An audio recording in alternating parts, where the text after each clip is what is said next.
I'm the Dolphin of France. This video is purely for entertainment and does not infringe on copyrights or laws. The rights to the novel and image belong to the original author. We do not claim ownership. Don't like waiting and want to listen to this fanfic in full now? Subscribe to our Patreon, where you'll find the best fanfics. Chapter 701, Loyalty and Shame. In front of the ore-washing pool, all the miners fell silent. The rumbling of horse hooves in the distance seemed to hit everyone's heart hard. Makowski looked at the narrow mountain road behind him, which could only accommodate 2 or 3 people. There were nearly 2,000 miners and volunteers in total. If they wanted to get all of them up the mountain, it would take at least half an hour. The Austrian cavalry would not give them this opportunity. He sighed, explained the current situation to Major Fouquet's translator, and then said, "It seems that we have to repel those cavalry first." Fouquet frowned and looked around at the exhausted and wounded miners, and said, "You need to rest. Retreat into the mountains first. I will stop them here." "How can this be? You just rescued." "Stop talking nonsense. You don't have much combat effectiveness now." Fouquet patted him and lowered his head. "Please believe me, this is not the decision of His Majesty the Emperor. Please forgive him." As he said, he waved to the volunteers and said loudly, "Line up. Quick, 3 rows in a horizontal formation. Block the mountain pass. The enemy may be here in more than 10 minutes. Makowski hesitated and finally saluted him seriously, and then ordered the uninjured people in the patrol team to stay and help, and the others immediately retreated to Tarnowsk Mountain. Old Vich roughly counted the number of volunteers, then sighed, took off the grey-green coat he had worn for only a month, and stuffed it into his son's hand. "I told your mother before that Miloch Taylor charged too much, and asked her to return the goods, but she wouldn't listen. Look, now it proves that she was right. It should be very cold in the mountains recently. You should wear it." Little Vicha took the clothes in surprise and was about to ask, but saw his father turned and ran to Makowski, shouting, "Captain, I still have strength. Oh, and I have enough ammunition." The latter nodded, motioning him to join the patrol. "Dad." Little Vicha wanted to follow immediately, but was glared back by his father with a stern look. The miners and mercenaries went up the mountain along the winding path. Next to the ore-washing pool, 800 volunteers began to line up under the command of the officers. An Austrian artilleryman who had been captured before raised his head cautiously, nodded to the side and rear to the volunteer who was guarding him, and whispered, "That cannon over there, perhaps, can still be used. It is a basic requirement for artillerymen to nail the portholes of their cannons shut before retreating or surrendering to prevent them from being captured by the enemy." But he didn't seem to have done so just now. Not long after, about 500 or 600 Austrian hussars appeared in Fouquet's field of vision. Behind the volunteer line of defense, the cannon roared, and a cannonball flew over the heads of the Austrian cavalry, but it also frightened them and made them shrink their necks. Most of the volunteers were small nobles or merchants, and they were not very good at operating cannons. The hussars blew a whistle, and instead of charging into the bayonets of the volunteers, they passed in front of their ranks and fired a round of shots with their muskets. The Austrian commander looked back at the formation of the volunteers, led his men in a circle, and attacked again towards the weakest point. Major Fouquet ordered the reserve to fill the gap, and ordered the back row to fire. The cannon had been replaced with grapeshot, and it fired a shot at the cavalry group at close range. This time, the large amount of scattered shells finally paid off. 3 cavalrymen were thrown off their horses, and blood splattered far away. But this Austrian cavalry was obviously the elite under Wurmser. They did not slow down at all. They flew past the designated attack position, and stirred up chaos in the ranks of volunteers. In this way, after the hussars had charged 5 or 6 times, the defense line of the volunteers had been distorted, and only a dozen soldiers were still holding on at the most prominent position on the east side. If it weren't for the help of the cannon, that place might have been torn apart just now. The cavalry commander immediately spotted the opportunity, and didn't even let his men reload. Instead, he turned around on the spot, and rushed there in a triangle formation. "Victor, take your men to block the left wing." Fouquet had already stood next to the defense line and shouted, "Aim the cannons there too." 2 squads of hussars galloped past the salient of the volunteers. The sabers instantly swept over several soldiers. These cavalrymen bypassed to the right. The cavalry squad behind immediately stared at the gap formed by the dead soldiers and rushed over with their sabers. The cannons sounded, killing the 4 cavalrymen in the front, but the people behind stepped on their broken flesh and slammed into the infantry. A dozen horses and their riders fell over, and the 3 or 4 cavalrymen behind were also approaching. Standing in front of them were only 2 volunteers with bayonets raised diagonally. There were gunshots from the back row. They were reinforcement from Victor's company, but they were still more than 60 steps away from here, and could only run and shoot. The third wave of cavalry on the opposite side had already started. Herbert Schmitz's legs were trembling. His mind was blank. He only knew to hold the flintlock tightly, waiting for the cavalrymen to hit his bayonet, or their sabers to hit him. The dark shadow of the cavalryman with a gust of wind nimbly avoided his bayonet, but the saber reflecting the cold light stopped in midair. The cavalryman on horseback trembled in his voice. "Herbert, is it you?" Herbert Schmitz looked up and saw his brother's face in the sunlight. "Brother? Get out of the way, you will die." "No." Mort Schmitz yelled, "Idiot, you are treasonous." Herbert Schmitz yelled even louder, "No, you are treasonous. You also betrayed God. I'm your emperor." Mort Schmitz raised his saber again, his face pale and almost hysterical. "Get out of the way." Herbert Schmitz also clenched the gun. "I'm ashamed of you." More bullets were fired from the rear of the queue, and the 2 cavalrymen next to Mort Schmitz instantly fell off their horses. The cavalry commander in the distance anxiously shouted, "Schmitz, kill him." As long as the last 2 infantrymen disappeared, the cavalrymen who followed would be able to cut into the gap and then keep tearing to both sides until those poles were all crushed. But Mort Schmitz's knife seemed to be frozen. All he could hear in his ears was, "I'm ashamed of you." He didn't know whether he should be loyal to His Majesty the Emperor or listen to the voice of conscience in his heart. The sound of horse hooves behind him gradually approached. Suddenly, there was a bang from the side and rear, and Herbert Schmitz's neck was torn open by a lead bullet, and he fell on his back on the ground. "No." Mort Schmitz turned his head and saw a cavalryman who had fallen off his horse before holding a musket, with gunpowder still floating from the muzzle. His eyes turned blood red in an instant, and he turned his horse's head and rushed towards the guy. At the moment, when the tip of the saber was about to pierce the cavalryman who fired the gun, he suddenly closed his eyes and let the saber fall to the ground. In just this slow time, Victor had led his men to the gap in the queue, and dozens of bayonets were pointing forward at the same time. Chapter 702 Transaction. Papal States. Rome. The black carriage rolled over the muddy road, splashing large amounts of dirty water and making a mess of the exquisite red pants of the guards on both sides. In the carriage, Austrian State Minister Baron Thugut folded the secret letter he had just received before departure and put it back into the envelope. Baron Walter, who was sitting opposite, looked at his frown, picked up the nuts on the table and threw them into his mouth, and said casually, "It seems that your majesty still hasn't been able to get the silver mine." Although Thugut didn't want to talk to this idiot, he didn't want to offend the royal family, so he nodded and said, "General Wurmser lost a battalion 10 days ago. He requested reinforcement and heavy artillery to be transported to him. You know, his soldiers are very lazy. After all the miners were moved to the mountains, they fought desperately to delay the Austrian invading army for 8 days, and finally waited for the reinforcement sent from Warsaw. The 5 regiments of soldiers greatly improved the situation in Krakow, and even used the familiar terrain to recapture the town of Chabinia. Although they failed to hold it later, it dealt a heavy blow to Wurmser. Nearly 2 months after the Austrian army entered Krakow, they were still fighting over a small town, and the Holy Roman Emperor finally couldn't sit still.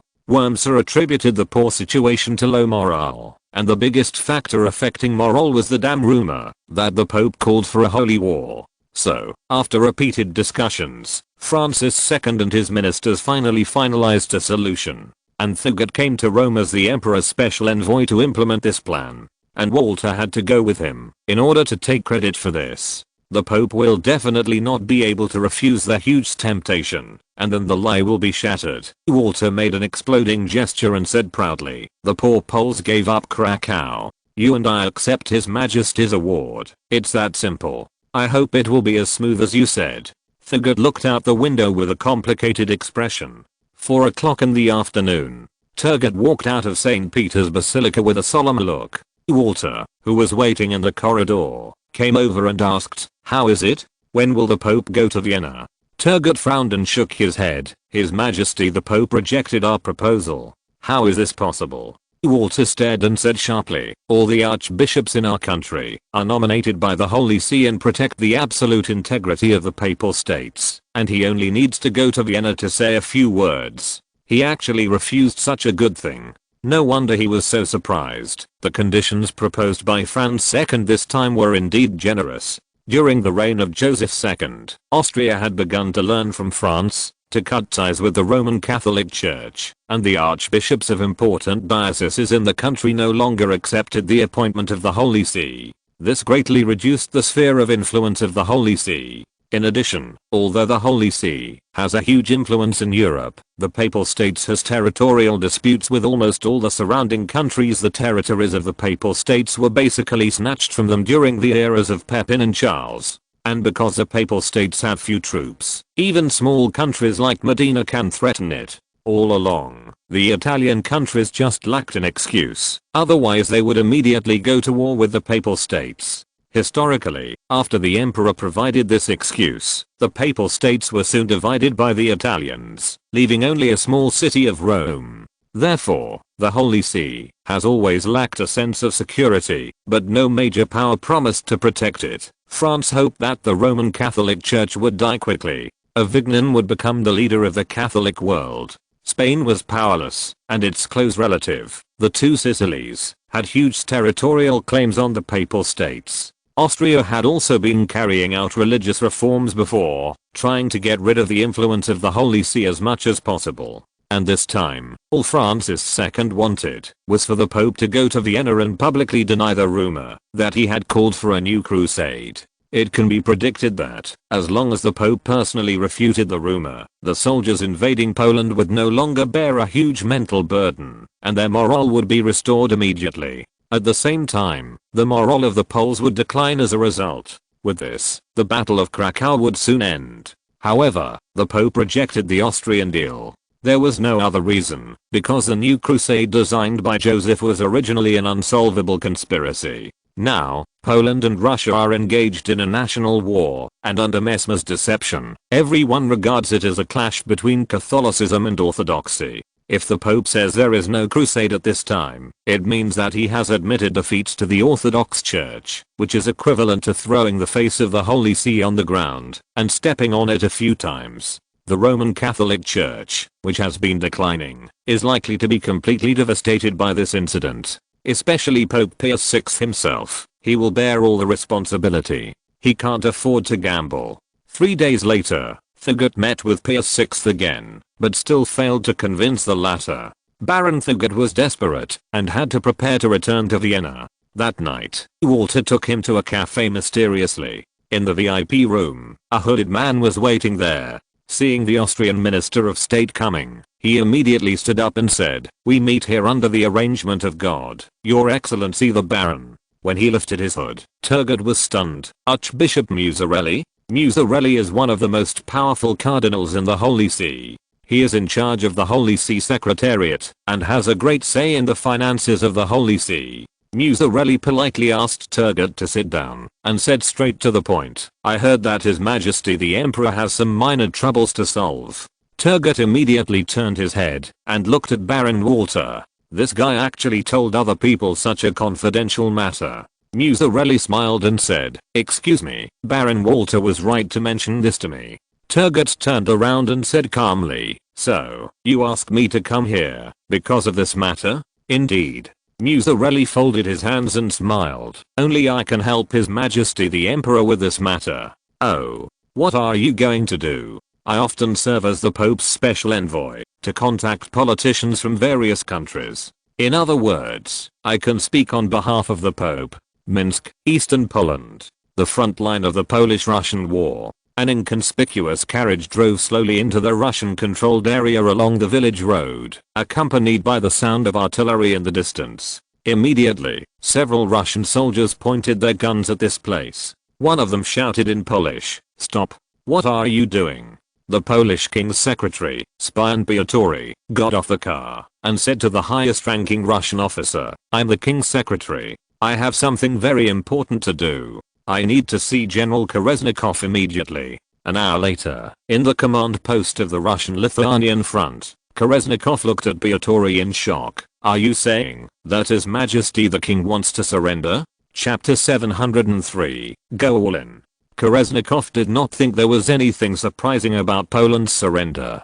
Poland suffered heavy casualties on the front battlefield, and surrender was a matter of time. He just didn't expect that the king would come in person to surrender. This kind of thing would usually be done by the commander of the Polish army on the opposite side, and the king only needed to sign it. After all, this was a shame that would be recorded in history. Piotr looked a little flustered, clasped his hands and said, in fact, His Majesty the King is not in a very good situation. You know, Your Majesty and His Majesty the Tsar have some friendship.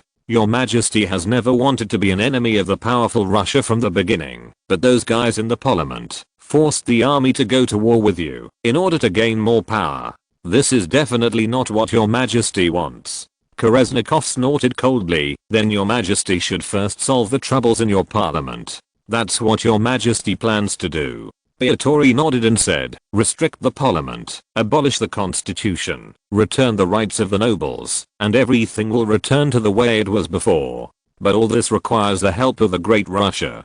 Kolesnikov couldn't help but narrow his eyes. If he could use the Polish king to deal with their parliament, he could provoke a civil war in Poland, and it would be much easier for the Russian army to conquer. In fact, in history, Russia was able to defeat Poland within a month, largely relying on the Targowica Confederation to provoke a civil war in Poland and tie down the power of the Polish government army. He glanced at the secretary of the King of Poland. So, what does Your Majesty want to do? Surrender. Piotr said without hesitation. As long as Your Majesty surrenders to your country, Poland will soon stop resisting. Those guys in the parliament have no resistance to your army at all. Kolesnikov suddenly laughed. Do you think I'm easy to fool? Don't think I don't know. You just want to delay my attack speed. Go back and tell Stanislaus II not to be clever. I will lead the army to Warsaw myself. Piotr almost begged. General, I swear, this is not a scam. Your Majesty will show you his full sincerity, and then ask for forgiveness from His Majesty the Tsar in the most humble manner. Sincerity? Kolesnikov said disdainfully. Are you sent to talk big or to send a cheap document to St. Petersburg? No, there are still generals in the army who are loyal to Your Majesty. You will soon see the army that once offended you surrender to you. Of course, Your Majesty still needs a little time, 3 days, and you will see the results in 3 days. Kolesnikov was hesitating, and then he heard Piotr say again, of course, if you still don't believe in Your Majesty's sincerity, Your Majesty can only discuss this matter with General Markov. Although Kiev is a little far from St. Petersburg. Kolesnikov frowned. Whoever the King of Poland surrenders to will definitely become the biggest hero in the Polish-Russian war. Originally, Markov's side was the main attacker. If he was allowed to get this credit, he would almost be ignored in this war. He remembered that the staff officer had mentioned in the morning that the army's artillery shell reserves were low, so it would be better to wait for 3 days and treat it as replenishing logistical supplies. Just 3 days will not have any impact on the war situation. Okay, I'll wait for 3 days. Kolesnikov nodded, and then threatened, but if you dare to fool me, I will make you pay a heavy price. 3 days later, in a small village, controlled by the Russian army, Stanislaus II got off the carriage, raised his hand to block the glaring sunlight, and silently said in his heart, 3 days. Warsaw needs another 37 days. He saw the Russian general surrounded by guards from afar, and immediately smiled humbly, saying in Russian, I remember we met at the ball in the Winter Palace. Respected General Kolesnikov, you are still as elegant as ever. Kolesnikov nodded to him and said, yes, Your Majesty, I also listened to your performance. So, what about your sincerity? Don't give me a document signed by only you. Stanislaus II waved to the carriage following behind. General Billock, please get out. The door of the carriage at the back opened, and a square-faced blonde middle-aged man got out first, followed by 3 officers. Kolesnikov's pupils shrank immediately. The man in the front was Billock, the commander-in-chief of the Polish Minsk garrison, and the ones behind were all his senior officers.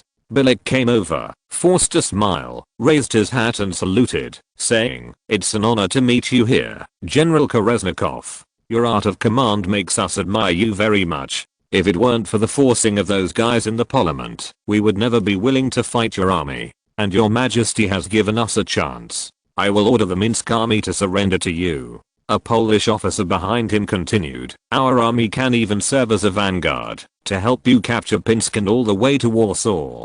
Kolesnikov was ecstatic. The King of Poland was actually serious. If the nearly 30,000 Polish troops in front of him surrendered, he could lead his troops directly to Pinsk. The speed of this march will far exceed that of Markov. He immediately smiled. "Very good. Then please let your soldiers go to Boleslav immediately. I will arrange for someone to accept the surrender there." "With pleasure, General."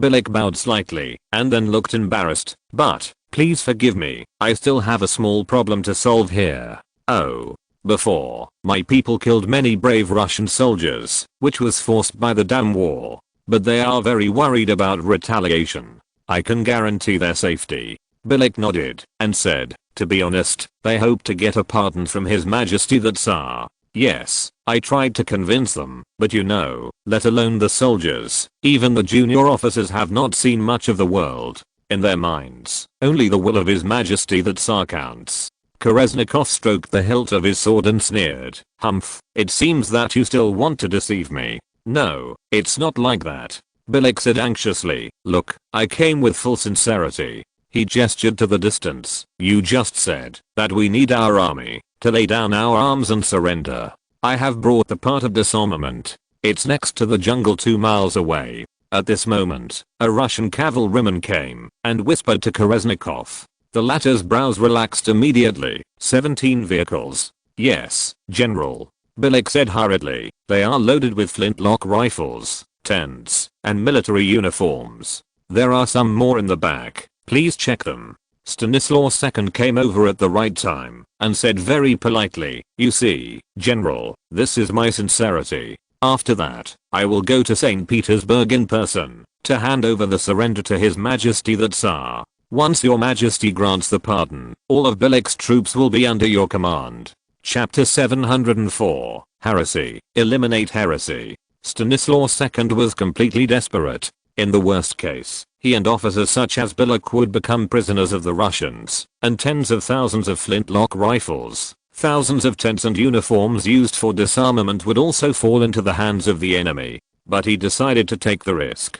Billek's previous command level was not outstanding, and the military committee had already thought of replacing him. If he was really detained by Kolesnikov, an officer would immediately take over the defense of Minsk. Then Poland would publicize in the army that Billek was shamelessly detained while negotiating with the Russians to inspire the fighting spirit of the soldiers. After the king told him about this, Billek immediately accepted this dangerous task without hesitation. As for the ordnance and supplies, the Lithuanian Corps lost more than 7,000 soldiers in the previous battle, and most of their weapons were recovered. Therefore, handing over 10,000 flintlock rifles to the Russians would not affect the Polish army's operations too much. The Warsaw arsenal would quickly replenish the missing weapons.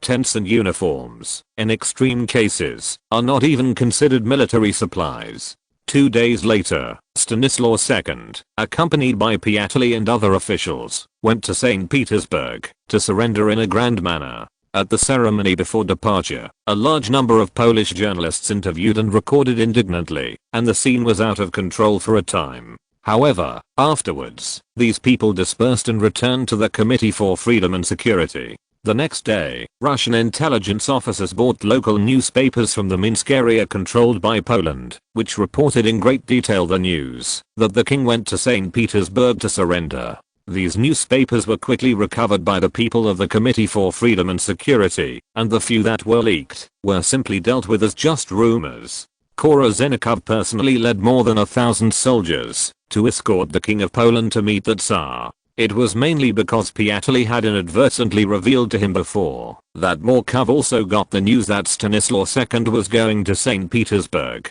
In order to ensure that Markov would not rob the credit of the Polish king's surrender halfway, Kolesnikov decided to escort him along the way. The Russian attack stopped immediately, and the Polish soldiers in Minsk finally got a very rare opportunity to rest. Stanislaus II was sitting in the carriage and heard the Russian soldiers chatting outside. "We can reach Vitebsk tonight." He frowned secretly.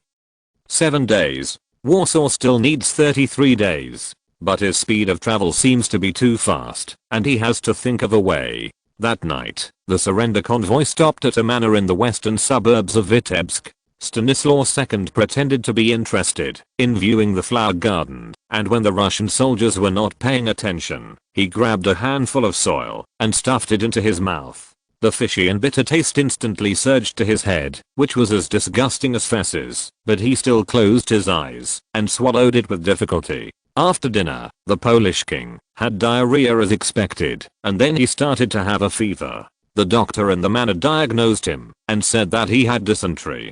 All the chefs in charge of dinner were beaten half to death by the manor owner. The next day, seeing the Polish king almost fainted from vomiting and diarrhea, Korozenikov had to order a temporary halt to the journey. A full week passed before Stanislaus II barely regained some vitality. He sat in the bumpy carriage, looking out the window weakly, but silently in his heart.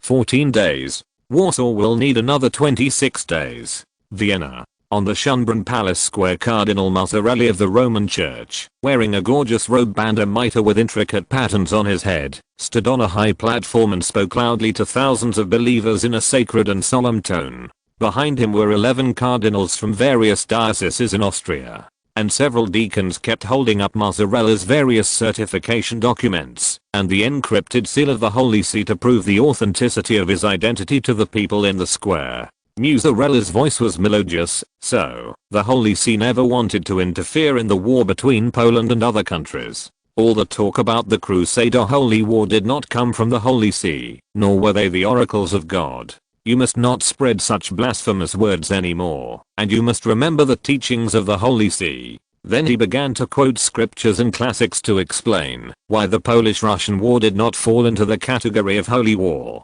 More than 30 meters away from him, Moltschmitz looked up and stared at the cardinal. The nails of his right hand pierced into his palm because of his tightly clenched fist. His eyes were full of confusion, sadness, and anger. His brother was dead. Although he was sad and even cried for several days, he understood his brother's choice. He was even proud of his brother. Responding to God's revelation and sacrificing one's life for the holy war was a sacred and glorious act.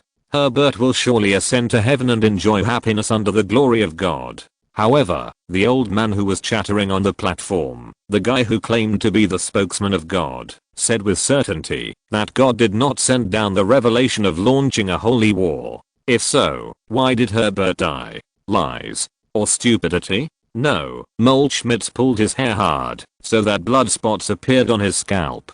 He could accept his brother's death, but he could never accept that his death was meaningless and not sacred. No, Herbert was a crusader who followed the oracle. He was fighting for God.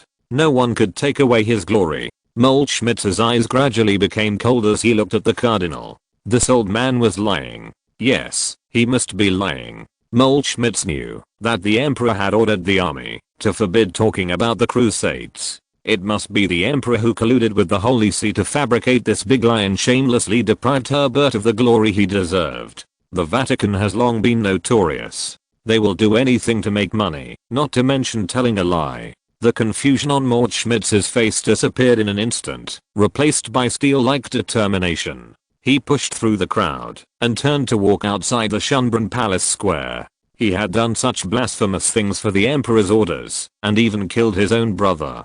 Fortunately, he was injured and broke his left arm, so he was able to leave the battlefield. This time, he didn't want to make the same mistake again. He made up his mind to seek justice for his brother. He wanted to expose the lies of the Vatican, and then, on behalf of God, give the greedy Pope the divine punishment he deserved. St. Petersburg. Winter Palace. Catherine II followed the finger of a Russian officer and looked at the location of Bryansk on the map. Her face was gloomy. 17,000 people. Morkov, this waste, has not been able to occupy Mozy for so long, and he even let 17,000 Poles invade Bryansk. Chapter 705. The glory of the Tsar shines on the plains of Eastern Europe. Marshal Rumyantsev, the most senior officer in the conference room, looked around at the silent officers, coughed lightly, and said, "Your Majesty, we don't have much manpower to mobilize along the Oka River. If these Poles continue to move eastward, Kaluga, Mozhaysk, and Kolumna will all become their targets. I'm afraid the only city that can stop them is Moscow." Catherine II said coldly, "You don't need to remind me. What I need is a countermeasure to the Poles. There are a large number of very wealthy cities concentrated on the north bank of the Oka River. No matter which one is attacked, it will be a serious loss for Russia. Even if the Russian army successfully occupies eastern Poland, these losses will halve the benefits of the war, or even 30%. Rumyantsev immediately said, "Your Majesty, the safest way at present is to transfer the Morkov Corps back to the country and completely destroy this Polish army." "Absolutely not." Catherine II glared at him. "The Poles risked crossing the Dnieper River just to force us to withdraw. I will never allow myself to be led by them." The Tsar's Lava-Plat and Zubov immediately echoed loudly, "The fighting power of the Poles is not to be feared, and there are only 17,000 of them. Relying on the garrison at home is enough to deal with them." Marshal Vasilievich Renin shook his head and said, "There are only about 10,000 troops stationed in Moscow. If the Poles are not annihilated, the situation will become very bad. Although St. Petersburg and Saratov have enough troops, they are too far away. The north bank of the Oka River is the endless plain of East Europe. Once the Moscow garrison loses to the Poles in a field battle, the entire central Russia will be exposed to the guns of the Polish army. In fact, Rumyantsev's plan is the safest. But calling back the Polish front will, on the one hand, seriously disrupt the rhythm of the invasion of Poland, and give Poland a break. Secondly, the military expenditure consumed by the back and forth movement of large troops is also considerable. Although Russia seems to be invincible at the moment, first fighting the Ottomans, then beating Sweden, and then invading Poland, the treasury has been quite empty after a series of wars. Catherine II was absolutely unwilling to waste such a large amount of funds for less than 20,000 Polish troops. The conference room fell silent again. The Tsar stared at the map in front of him, suddenly smiled, and whispered, "Logistics. The most fatal problem for the Poles is logistics." Rumyantsev was stunned for a moment, then nodded. "Yes, Your Majesty, it is impossible for the Poles to cross the Dnieper River to supply this isolated army." Zubov immediately rushed to say, "Then let's try to trap these guys to death." Catherine II looked at him and said, "So, what is the specific plan?"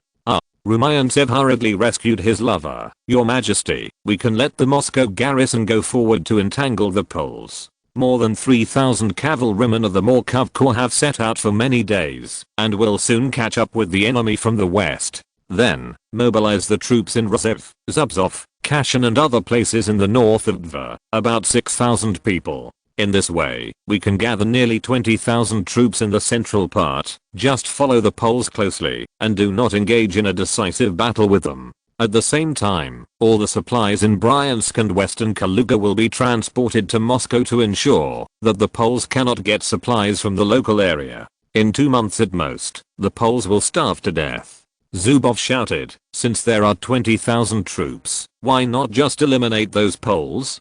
Catherine II immediately rolled her eyes at him. These 20,000 troops were completely put together, and they couldn't even achieve unified command and dispatch. There was no confidence that they could defeat 17,000 Poles. Marshal Renin worriedly said, "But in this case, Moscow's defense will be very empty. If the Poles bypass our army and attack Moscow." "Bypass?" Rumyantsev smiled and shook his head. "Vasnetsov will definitely take the opportunity to attack the enemy's flank. Even if he neglects, he will immediately catch up with the Poles. Moscow is not so easy to break through, and then the enemy will be attacked from both sides. Vasnetsov is the commander of the Moscow garrison."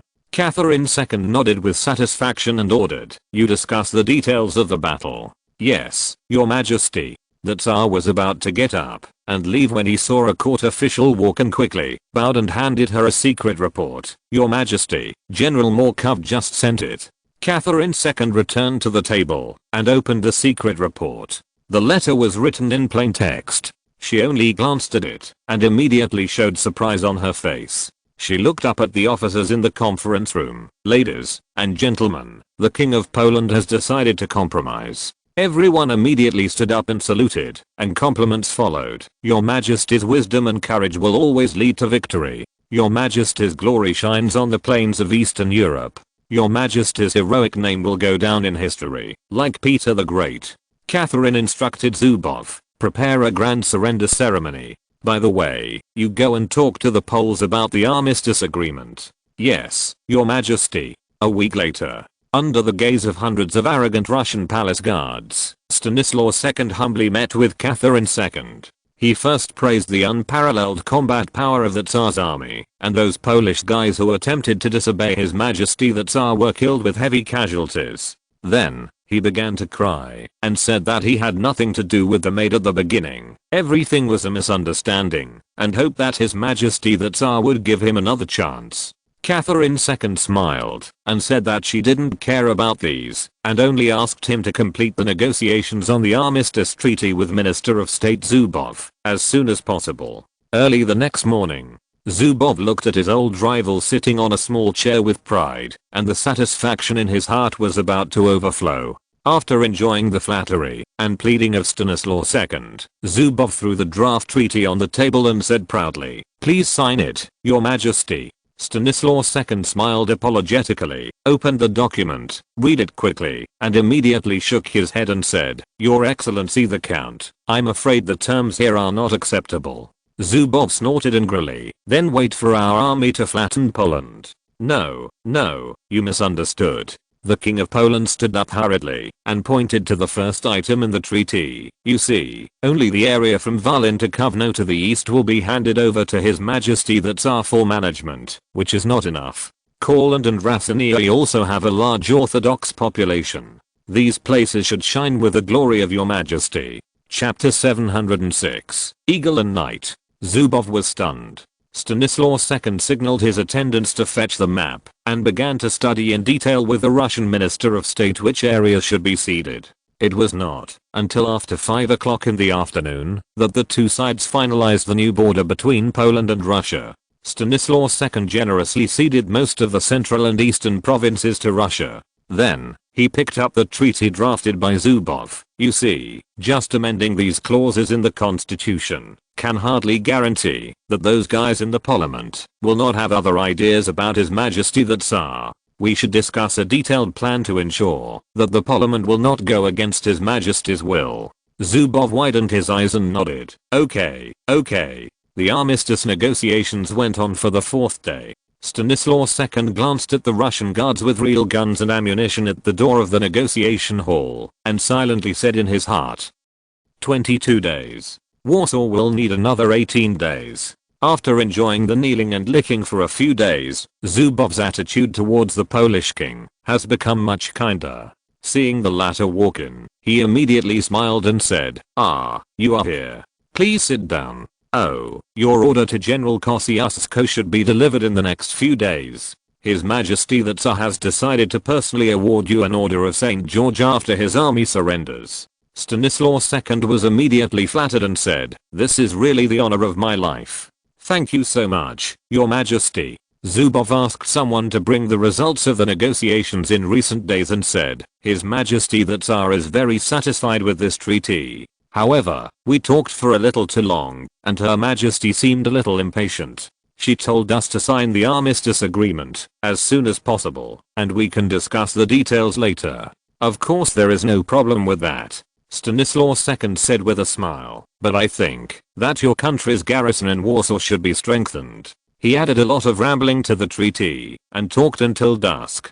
Seeing that Zubov was going to force him to sign, he immediately fell to the ground holding his stomach. "Ah, it hurts. I'm afraid my dysentery has come back." After a whole day of treatment, Zubov finally came to the room where the King of Poland lived with a dark face and asked, "I asked the doctor, you didn't have diarrhea or fever all day. You don't have dysentery at all." I don't know what disease this is. Anyway, I feel very weak." At this moment, an official came to Zubov and whispered to him. The latter immediately pointed at Stanislaus II and said coldly, "Kosciuszko refused your order, and his army continued to advance eastward. This is impossible." The King of Poland was still desperately delaying. I can write him another letter with even harsher wording.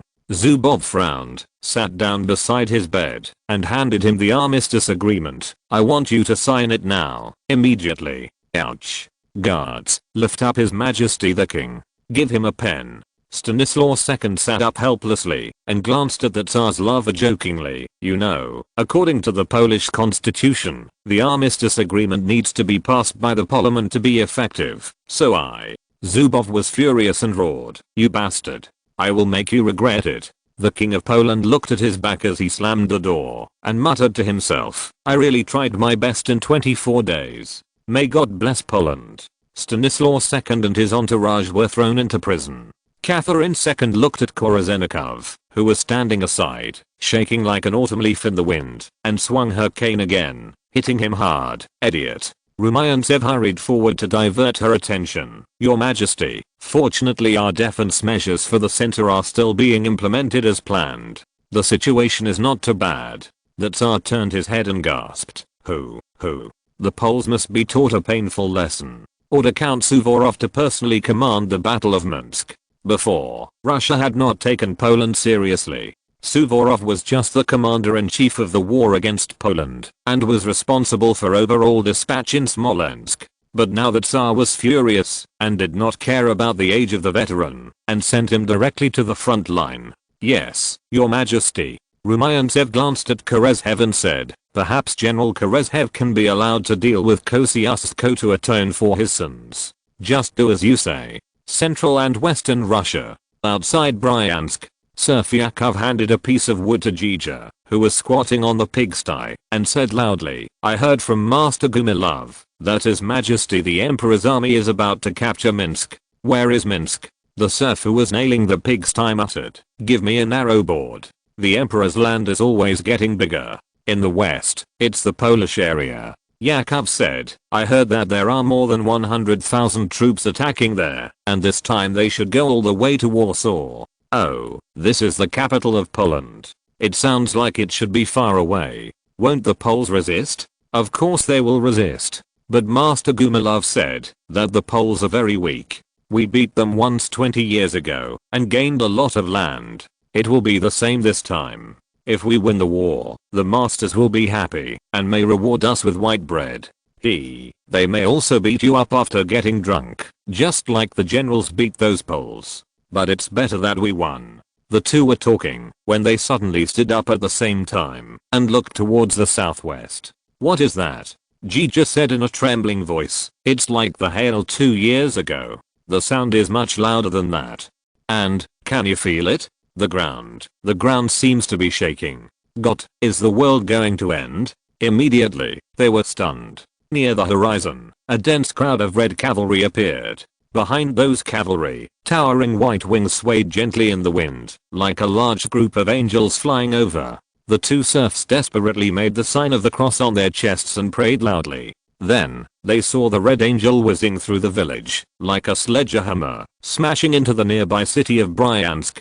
The fragile city had almost no resistance and almost instantly collapsed under the impact of the cavalry. Behind the cavalry were more than a dozen infantry phalanxes, pouring into Bryansk from multiple directions. In less than half an hour, the nobles and ordinary citizens in the city fled out of the city crying.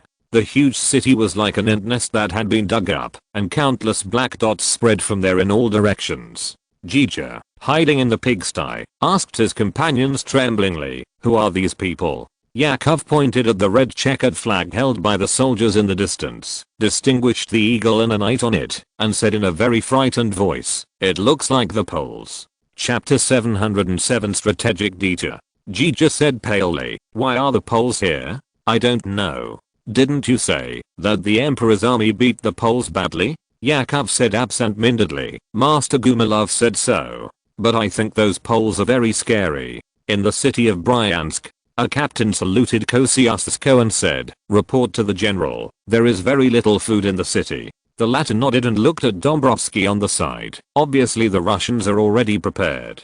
The wheat we got in Trubchevsk can last for more than half a month." The commander of the cavalry regiment said, "Enough for us to rush to the outskirts of Moscow." Kosciuszko frowned and looked to the east. You may have noticed that there are more and more Russian troops around us. Indeed. But they always keep a distance from us. Except for occasional sneak attacks, they have no intention of launching a large-scale attack. But this will slow us down. Kosciuszko sighed. The further east you go, the more frequent such harassment will be. We are destined not to reach Moscow within half a month. When the army is on the march, it will be arranged in a long and narrow column, but this formation is simply not suitable for combat. Therefore, once the enemy attacks suddenly, it is necessary to immediately switch from the marching column to a linear formation for defense. But the transformation of the large army's formation is bound to take a lot of time. Ever since the Russian army began to adopt the tactic of delaying and avoiding battle, the marching speed of Kosciuszko's army has been reduced by about half. Dombrowski calculated silently and looked solemn. Yes, we can only go to Kaluga at most. It seems that we have to find the main force of the Russian army for a decisive battle. No, that will only drag us here. But our target is Moscow. Are we just going to sit and wait for the plan to fail? Kosciuszko shook his head. No, our target has never been Moscow. What did you say? It was decided at the military meeting in Paris. Kosciuszko said, Your Highness the Crown Prince has long considered that we may encounter this situation. An infantry lieutenant colonel rode up to Kosciuszko and saluted. General, the Russian troops in the city have been cleared out. What should we do next? Take all the food and ammunition we can find. Kosciuszko looked at the town hall building in the distance and ordered, burn down all municipal buildings, banks, warehouses, and workshops. The essence of war is destruction, and there is no room for mercy. Only by inflicting the greatest damage to the enemy can we better protect ourselves. Especially since Russia has brought great disasters to Poland, Kosciuszko will not be merciful to them. In fact, if the Polish army could not stay here for a long time, he wanted to burn down all the shops and mansions. But setting fire is not a simple matter without prior preparation. So we can only destroy the most important things. Yes, General. After the lieutenant colonel left, Dombrowski couldn't wait to ask, what is our real goal? In order to avoid leaks, only Commander-in-Chief Kosciuszko and several staff officers knew the specific plan of this mission deep into Russia. Kosciuszko raised his hand and pointed to the south and said calmly, Crimea. Yes, Joseph knew from the beginning that it was almost impossible to threaten Moscow with less than 20,000 Polish troops. If the emperor who was in his heyday wanted to do this, he had to bring hundreds of thousands of troops. Therefore, his goal has always been Russia's southern gate Crimea. If Russia loses Crimea, it will lose control of the Black Sea and will lose the huge Mediterranean trade. As long as the national strength allows, the Tsars of all dynasties will spare no effort to use troops here. And Catherine II also spent huge financial resources and lost tens of thousands of troops to snatch this strategic location from the Ottomans. In terms of importance to the empire, Crimea is not much worse than Moscow. This is also the reason why Russia lost to the British, French and Turkish coalition forces in the Crimean War half a century later in history and immediately fell into a decades-long trough. Dombrowski frowned immediately. We are now 500 miles away from Crimea, and our food is not enough to support such a long journey. Besides, there is the Kursk fortress in the middle. The plan you proposed is simply impossible to achieve. Even you think it is impossible, let alone the enemy. Kosciuszko said, His Royal Highness the Crown Prince will help us solve the logistics supply problem. He promised me. As for the Kursk fortress, the Russians never thought that we would suddenly go south, so the defense there must be lax. We can capture there. We must capture there. Dombrowski took a deep breath, nodded and smiled. Okay, since you want to be crazy, then I will be crazy with you this time. For Poland. For Poland. At dusk, the burning Bryansk turned into a torch on the plain, illuminating the way for the Polish soldiers to the south. Kosciuszko looked back to the east and said with great regret, the Russians reacted too quickly. Otherwise, according to the original plan, we would have a chance to destroy Kaluga. Bryansk has already caused them heavy losses.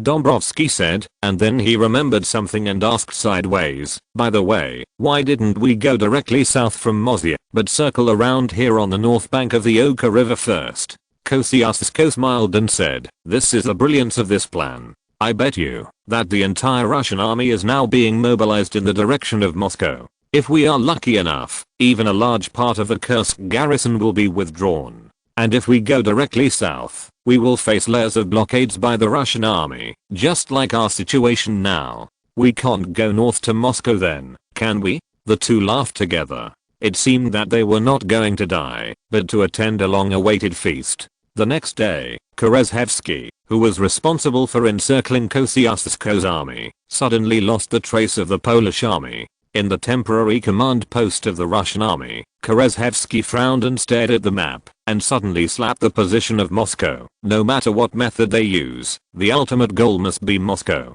He said to the herald officer, let Vasnetsov separate 3 regiments to defend Moscow. The other corps will concentrate in Kaluga, trying to intercept the Poles there. In addition, send someone to urge the troops coming from Saratov to speed up their march. Yes, General. If you're listening to this novel on a channel other than Fanfic World, it means they downloaded and uploaded it without effort. We cordially invite you to visit our channel, Mundo Fanfic Novelos. There you'll find the original version of this story and you can explore many other novels of various genres. We're waiting for you to immerse yourself in a world of incredible novels.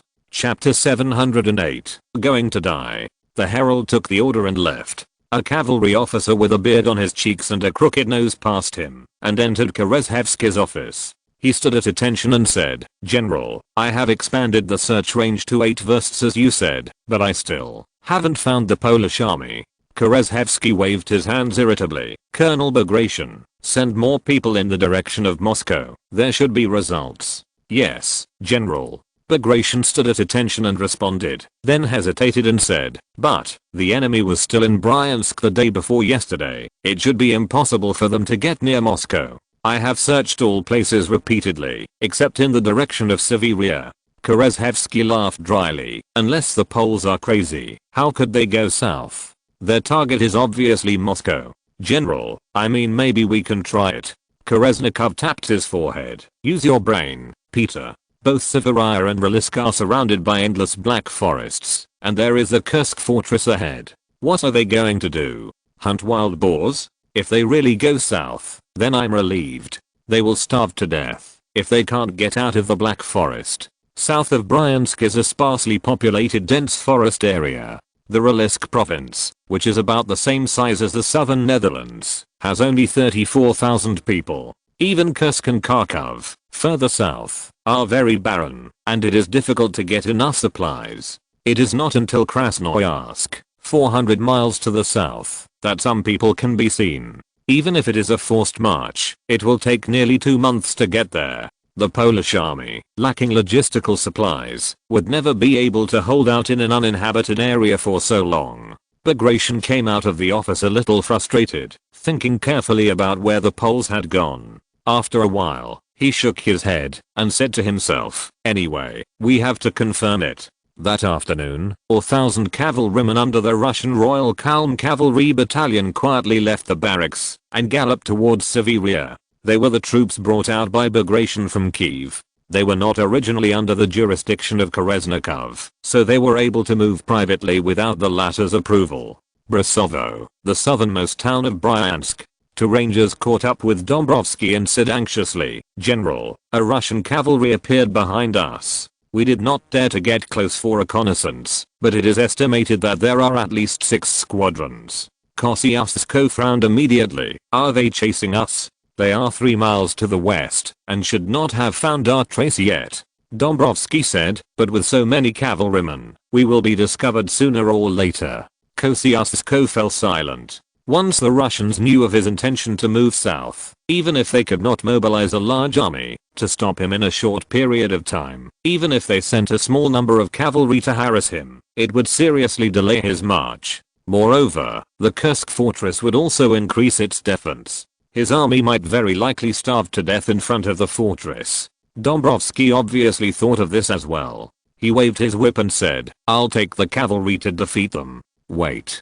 Kosciuszko stretched out his hand to stop him. The cavalry that escapes back will definitely attract more Russian troops. The cavalry regiment under Dombrovsky, together with the winged cavalry, had a total of only 1,500 people. It was impossible for them to annihilate all 6 squadrons, or nearly 1,000 Russian cavalry.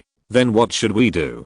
Kosciuszko looked at the soldiers who kept passing by him. After a long time, he said to the herald with great difficulty, "Order the entire army to turn northeast immediately, and pretend to march towards Odu." "Yes, General. What are you going to do?" Dabrowski asked in surprise. "Let the Russian cavalry think that we are going to go around from Odiev to the south of Moscow." Thought. The cavalry commander shook his head immediately. "But we have to continue to move south, and we will still be discovered by those cavalry." Kosciuszko looked down at his saddle and said, "So, someone needs to stop the Russian cavalry." Dabrowski understood instantly. As long as the cavalry behind him can be stopped for 2 or 3 days, they will think that the army is still advancing to the northeast, and their own army has already turned south. As long as these cavalry can be left behind for 5 or 6 days, once they get into the dense forests of Sevilla, it will be difficult for them to find their whereabouts.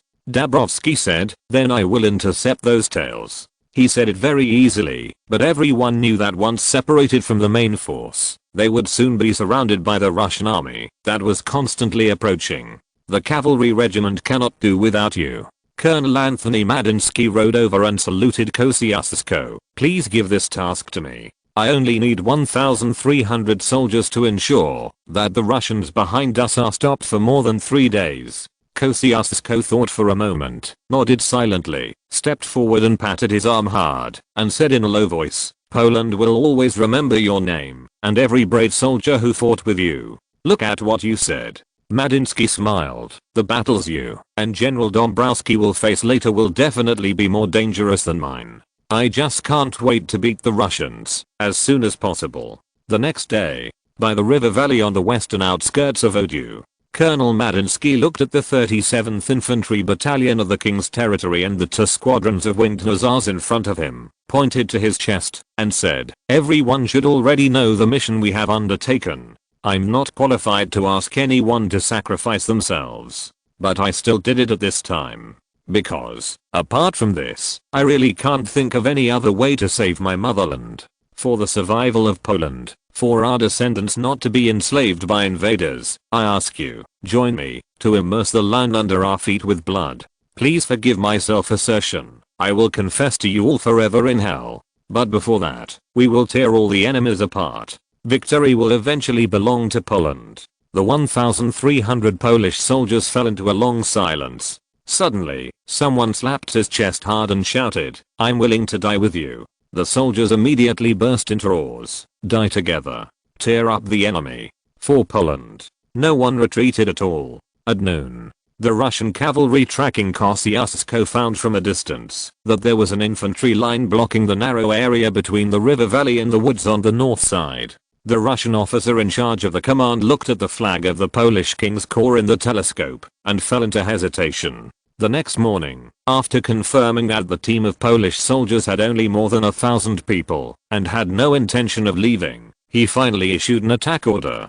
Chapter 709 Promise. Bagration sent elite royal cavalry, whose quality was far from that of the Cossacks. However, Madarinsky and his soldiers firmly resisted the repeated attacks of the 1,000 cavalry with bayonets, and did not retreat, even though they suffered continuous casualties. It was not until half a day later that the Russian cavalry found that they could not bite the Polish infantry at all, so they planned to use the gap beside the river valley to bypass them. However, 2 majestic winged cavalry squadrons immediately stopped them. Then, the Polish infantry cooperated to attack from the side and killed 40 or 50 Russians on the spot. The next day, the Russian cavalry, who had suffered a loss, suspended their attack. At 3 o'clock in the afternoon, nearly 1,000 Russian cavalry came from the north of Bryansk. It turned out that the Russian cavalry commander had sent people to Bagration the night before to request reinforcement. In fact, there were thousands of Russian infantry behind them, on the road 8 versts, or 8.5 kilometers away.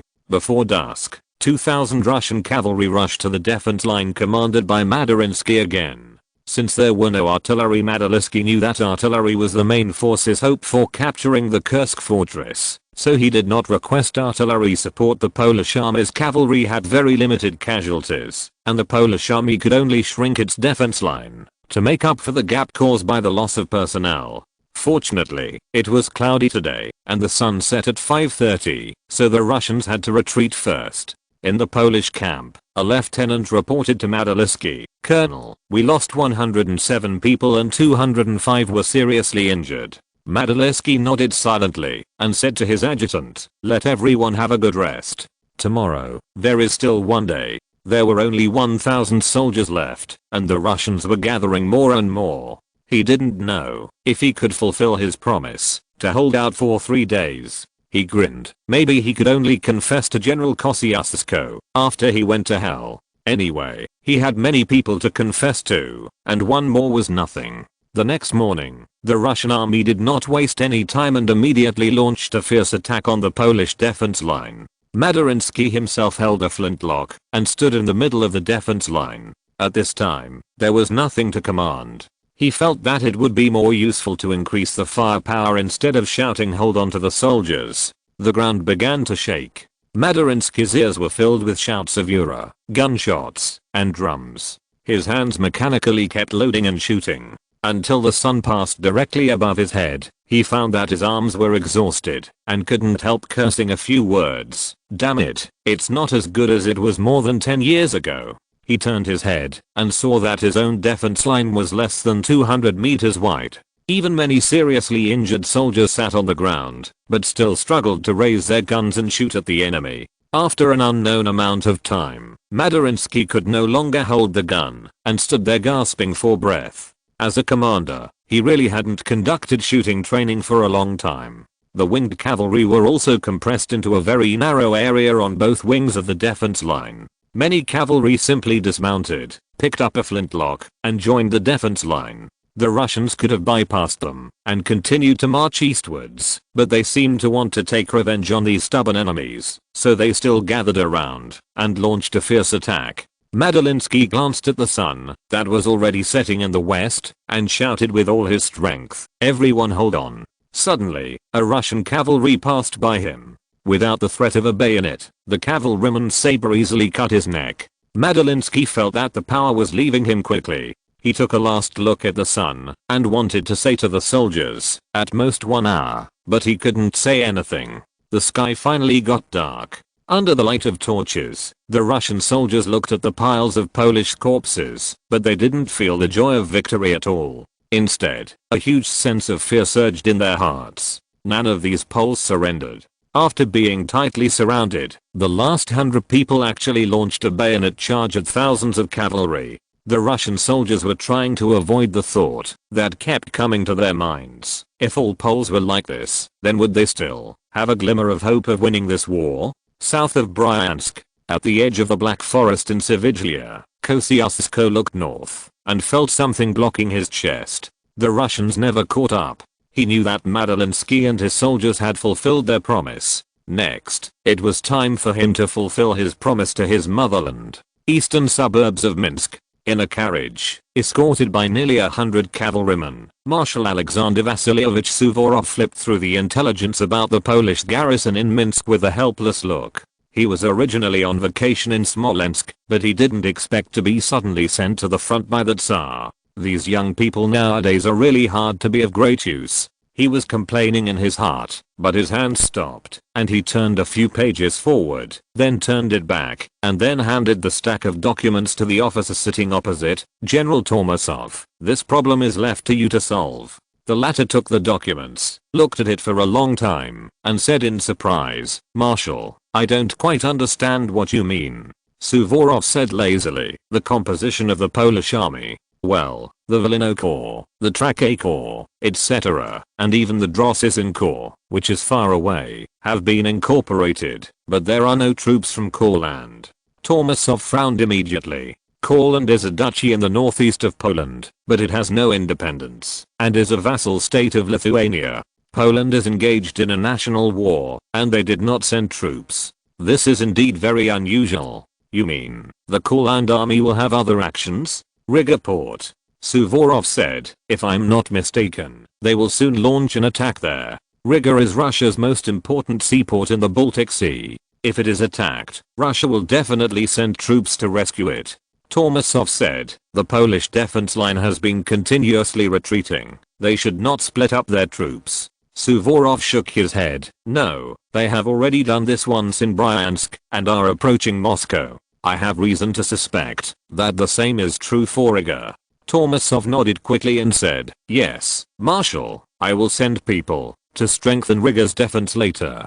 At this moment, Kaczynski was leading 4,000 soldiers in Courland anxiously waiting for logistical supplies. It was too poor there, and more than half a month had passed, and the supplies needed by the army had not been gathered. And Suvorov, the Russian god of war, had a flash of inspiration, which directly disrupted the Polish army's northern strategy. Not long after, the carriage stopped outside the Russian temporary command post. Suvorov got off the car and saw a group of generals who were about to come up to salute. He immediately glared and said loudly, "Who allowed you to waste time here? Immediately, launch an attack on the Polish defense line." Chapter 710. The Russian God of War strikes back. The band playing around stopped immediately. The officers present looked at each other nervously, then stood at attention and said yes, and then dispersed. Suvorov waved his hand to disperse the guards in fancy clothes who were holding a welcoming ceremony, and said unhappily to Tormasov beside him, "These guys don't know how important time is to the Poles." Their king did not hesitate to lie and anger his majesty the Tsar to win time for their country. "Look, my generals are using such precious time to hold a ceremony. Oh, I bet that in the more than 1 month, when our army suspended the offensive, the Polish position opposite has added several thousand soldiers." He was just complaining casually, but he really hit the mark inadvertently. Stanislaw II delayed the armistice negotiations for a full 24 days, and then Catherine II ordered the Polish-Russian front to resume the war. Her order was sent to Smolensk 7 days later, and Suvorov spent another 4 days rushing to Minsk. At this time, 36 days had passed since the Russian army's temporary ceasefire. Just 2 days ago, 2 newly trained infantry regiments in Warsaw, totaling 3,000 people, had arrived in Minsk, and another 2 new regiments would arrive here in 4 days. With them came 6 brand new cannons. In addition, the Polish soldiers in Minsk had rested for more than a month, and had basically recovered their spirits. The entire Minsk defense line has been stabilized again.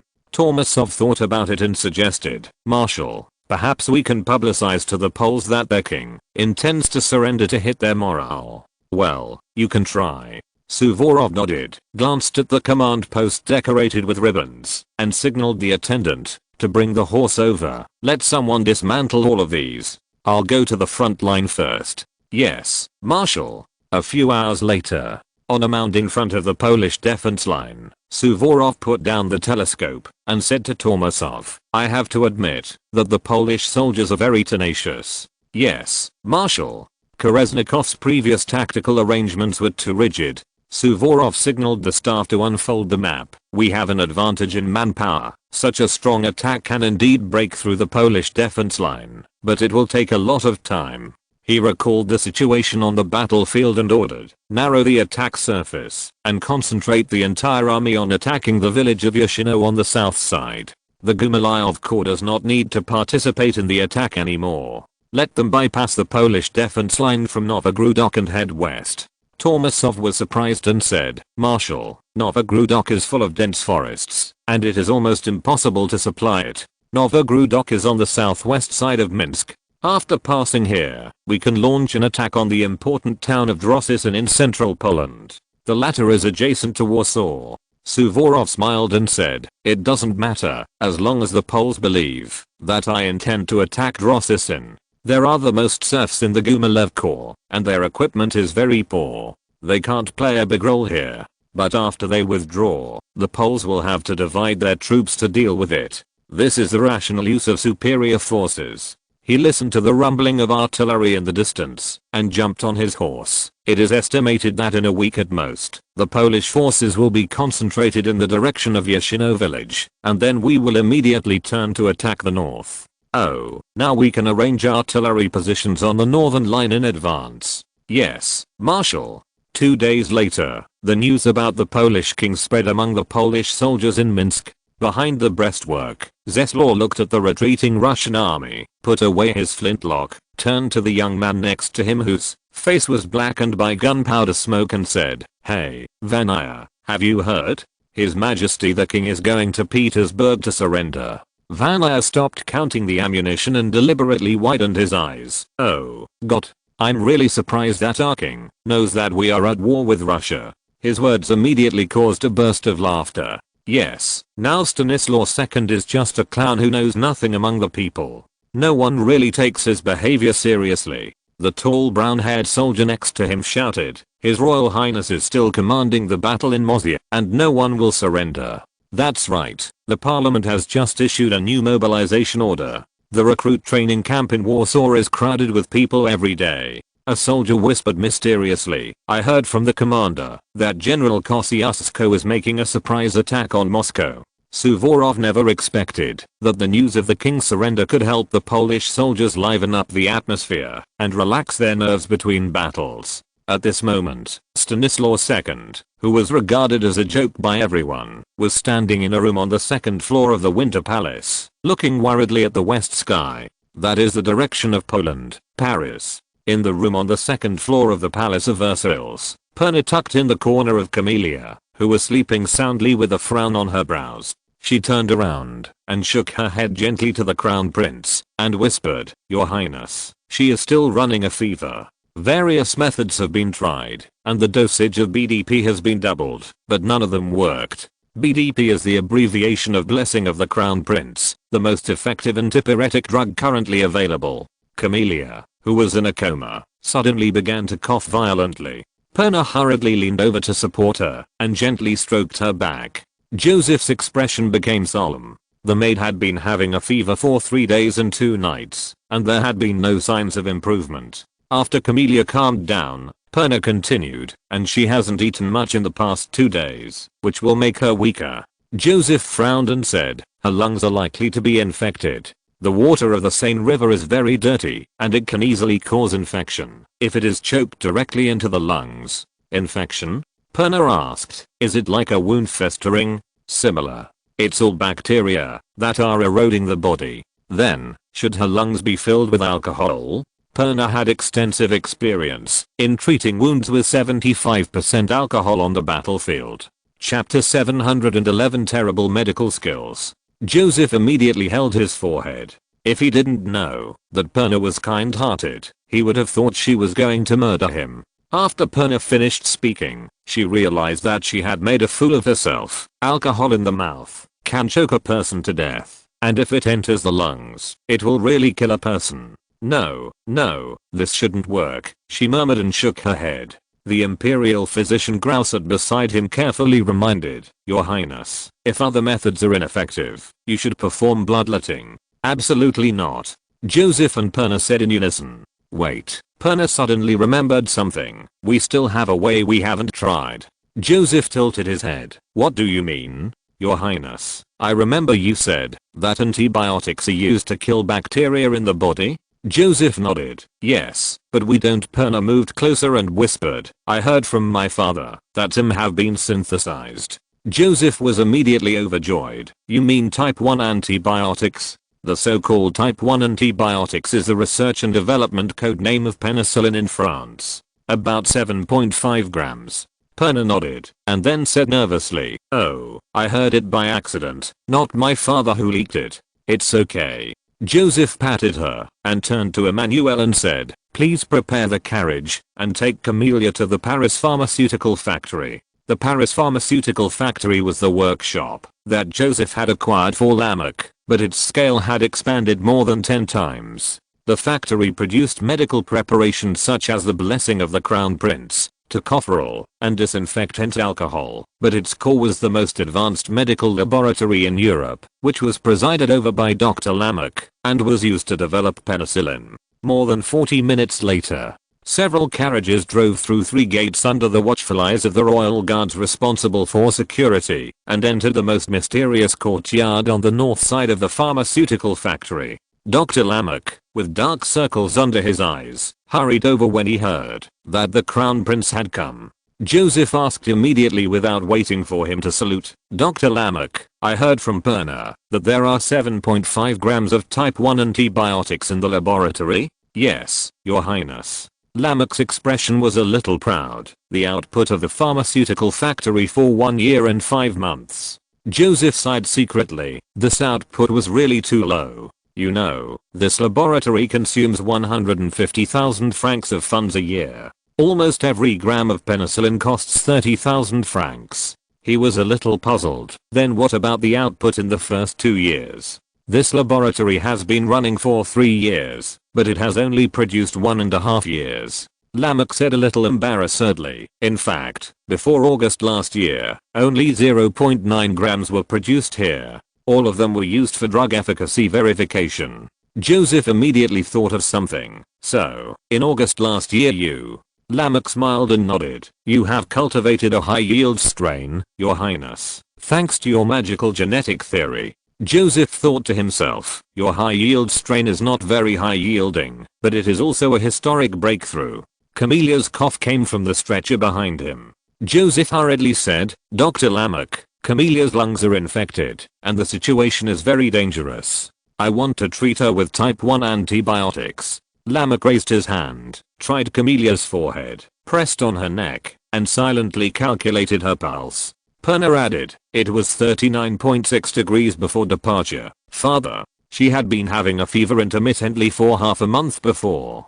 Dr. Lamech frowned, and said to Joseph, Your Highness, judging from Miss Delphaux's condition, the existing amount of medicine is definitely not enough. According to our previous experiments on rabbits, a 2 kg rabbit requires 0.06 grams to effectively suppress pneumonia. According to Miss Delphaux's weight, it will take about 15 grams. Joseph took a deep breath and said, try your best. He remembered that animals use more medicine than humans. The 50-pound golden retriever that his mentor raised before got sick and took more medicine than himself. Okay, Your Highness.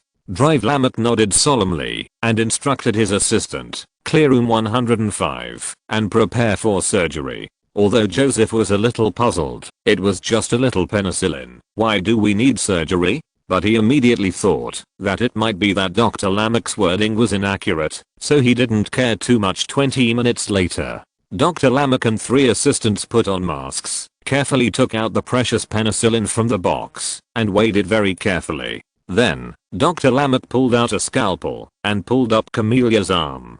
Joseph, who was watching from the side, felt something was wrong and hurriedly stopped him. Drive. Lamech, what are you going to do? Lamech said very confidently, Your Highness, after repeated experiments, type 1 antibiotics are more effective when injected intravenously than enema.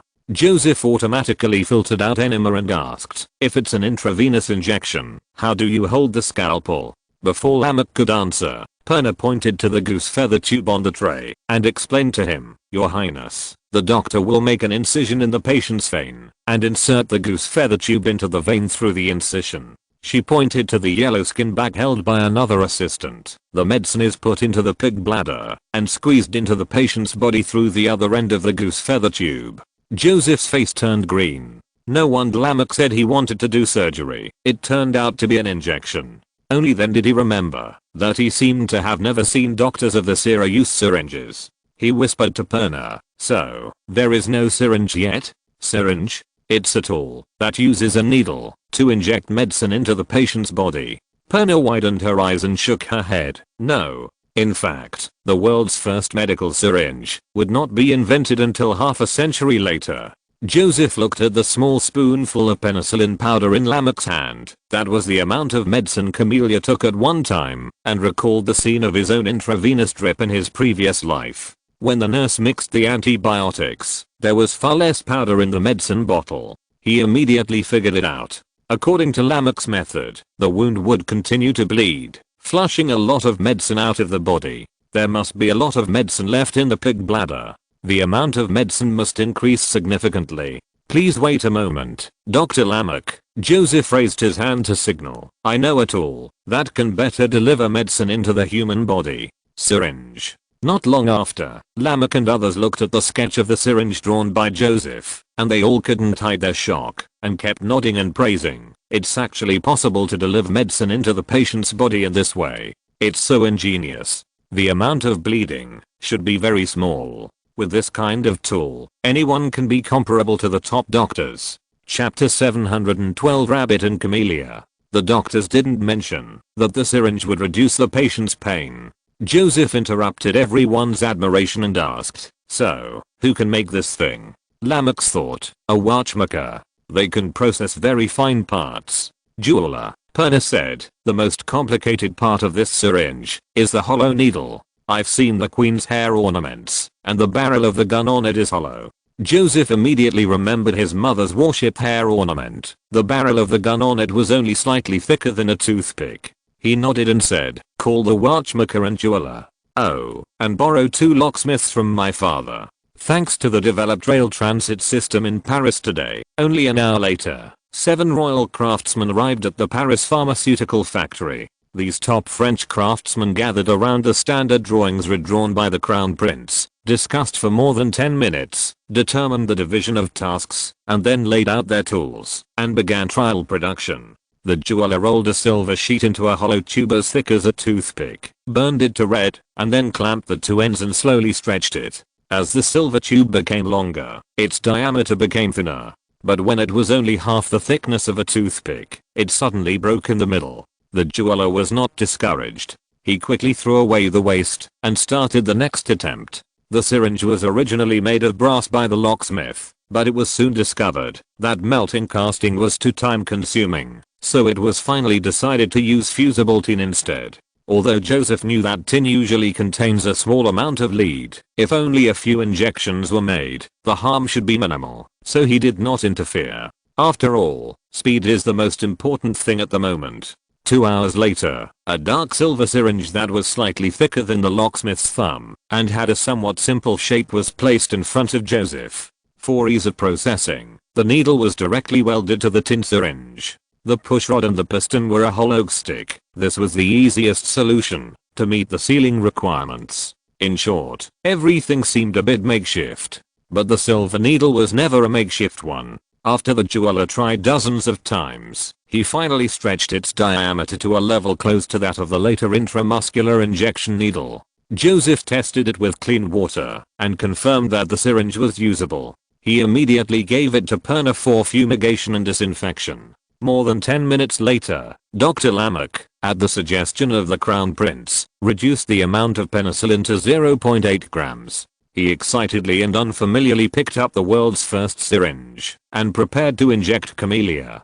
Joseph noticed that Lamech's assistant brought the liquid used to dilute penicillin and asked cautiously, "Drive Lamech, what is this?" "Please rest assured, it is distilled water. For doctors in the 18th century, this is definitely a huge improvement. Usually, doctors will directly dilute the medicine with clean water, or even use water from the Seine." Lamech had heard the Crown Prince talk about medical disinfection knowledge. However, Joseph still felt that something was wrong, but he couldn't remember it for a while, so he had to watch Lamech dilute the medicine and suck it into the syringe very unfamiliarly. Then, the needle that seemed scary to Joseph was pierced into the vein on the inside of Camellia's elbow by Lamech with great precision.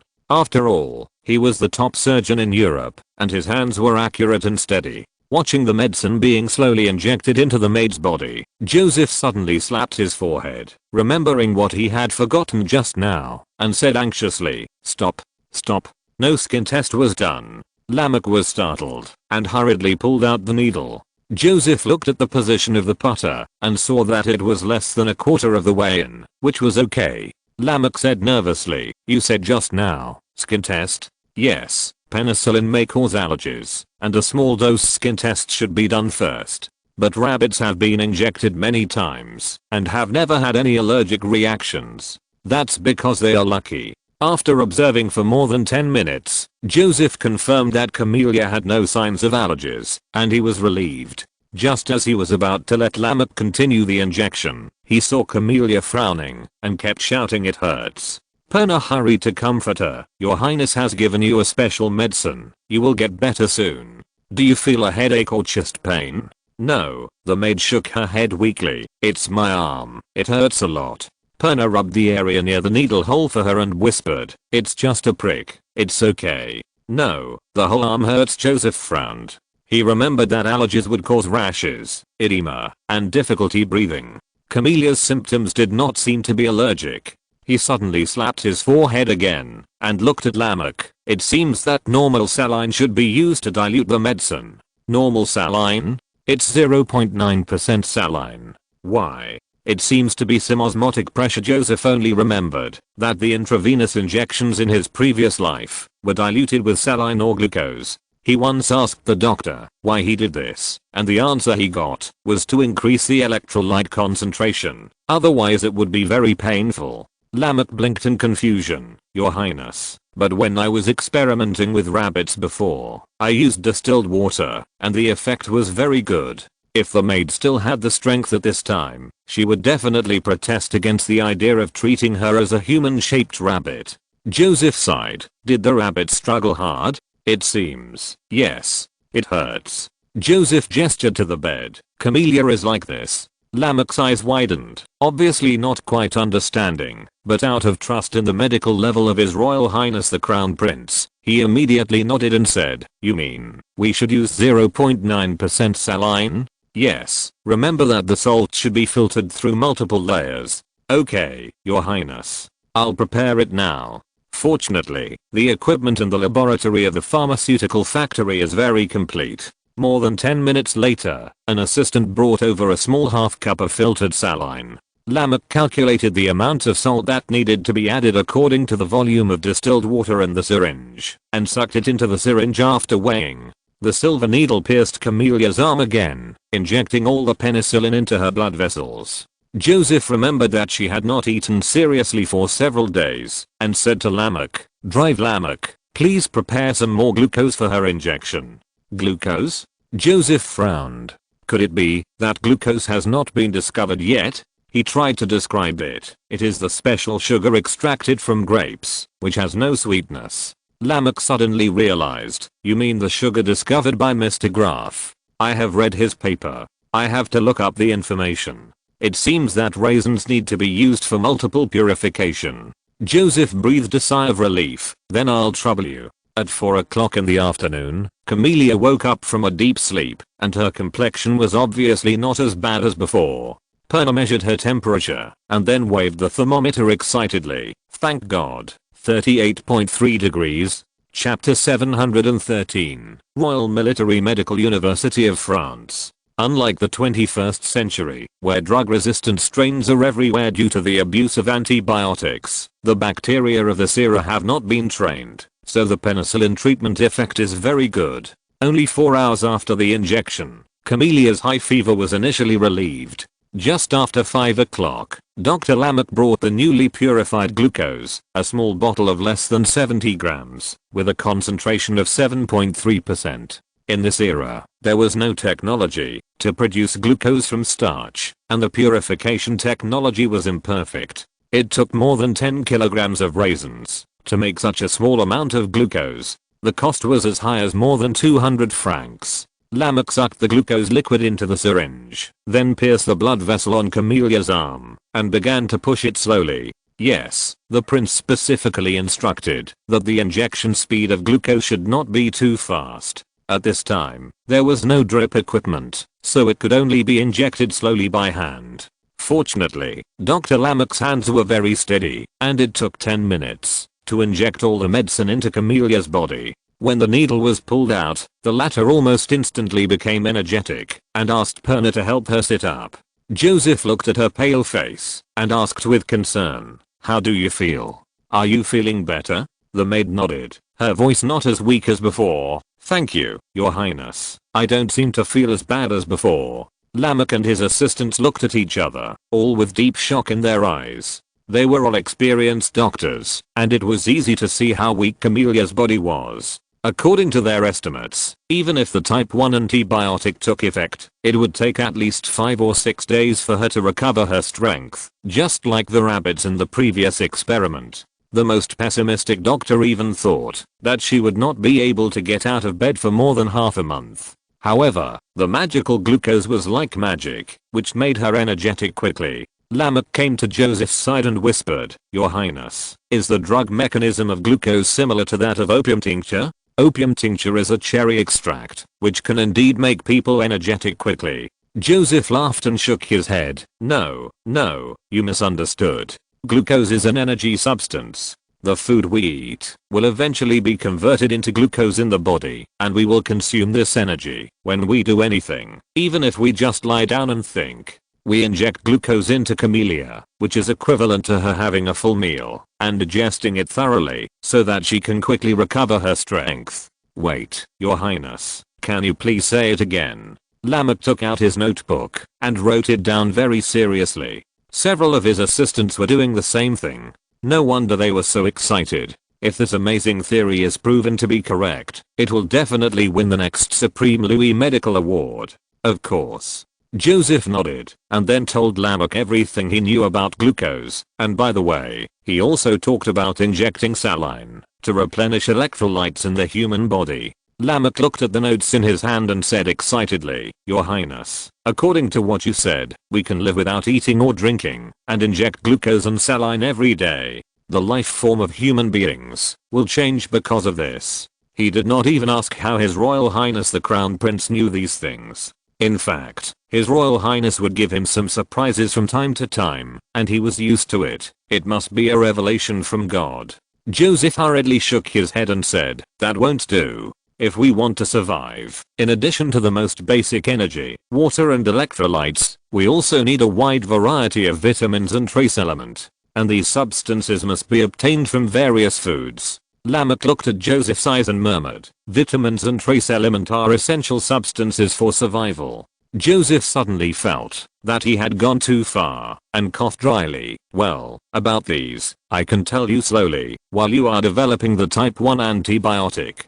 He looked at the sky outside the window and motioned to Camellia. "This is not suitable for patients to rest. I have to take her back to the Palace of Versailles." "Okay, Your Highness." Lamech nodded a little disappointedly and asked, "Well, I want to write a paper on glucose and electrolytes." "Oh, it will definitely not delay the research and development here. Do you think it's okay?" "Of course." Joseph said, "Please send someone to bring the medicine and glucose that Camellia needs to the Palace of Versailles tomorrow morning. I will send it myself." Lamech obviously wanted to get some knowledge about vitamins, but still argued, injecting medicine requires certain skills, and I'm worried that others are not capable of it. "Okay, then I'll trouble you." On the way back to the Palace of Versailles, Perna sat in the carriage, thinking about something with her head down. Joseph thought she had something on her mind and was about to ask when she suddenly raised her head with excitement in her eyes. "Your Highness, I think the injection of glucose and saline can play a very important role in treating the wounded. Many soldiers are unable to eat because they are unconscious or too weak, causing their bodies to gradually collapse. If the logistics supplies can bring glucose and saline, it will greatly reduce the mortality rate of the wounded. She is worthy of being the pioneer of the French field hospital, and she is always thinking about the wounded."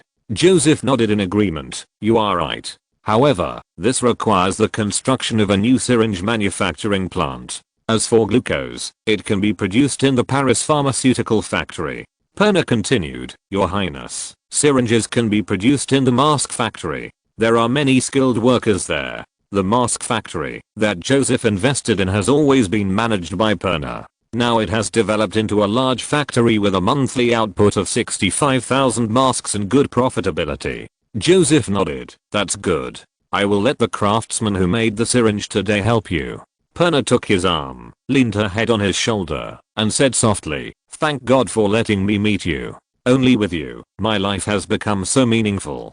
Joseph stroked her hair. "You are also the most unique scenery in my life." The two of them were affectionate for a while, and Perna remembered something. "By the way, Your Highness, my father mentioned before that injecting medicines requires superb skills. Even I can't easily pierce the vein with a needle. So, I think we need to provide special training for military doctors and nurses in field hospitals." Joseph patted the back of her hand and said, "Why not build a military medical university? Soldiers need the best treatment technology. I'll ask Brian to allocate funds." the Royal Military Medical University of France, and you will be the president. Chapter 714 Win-Win. Me.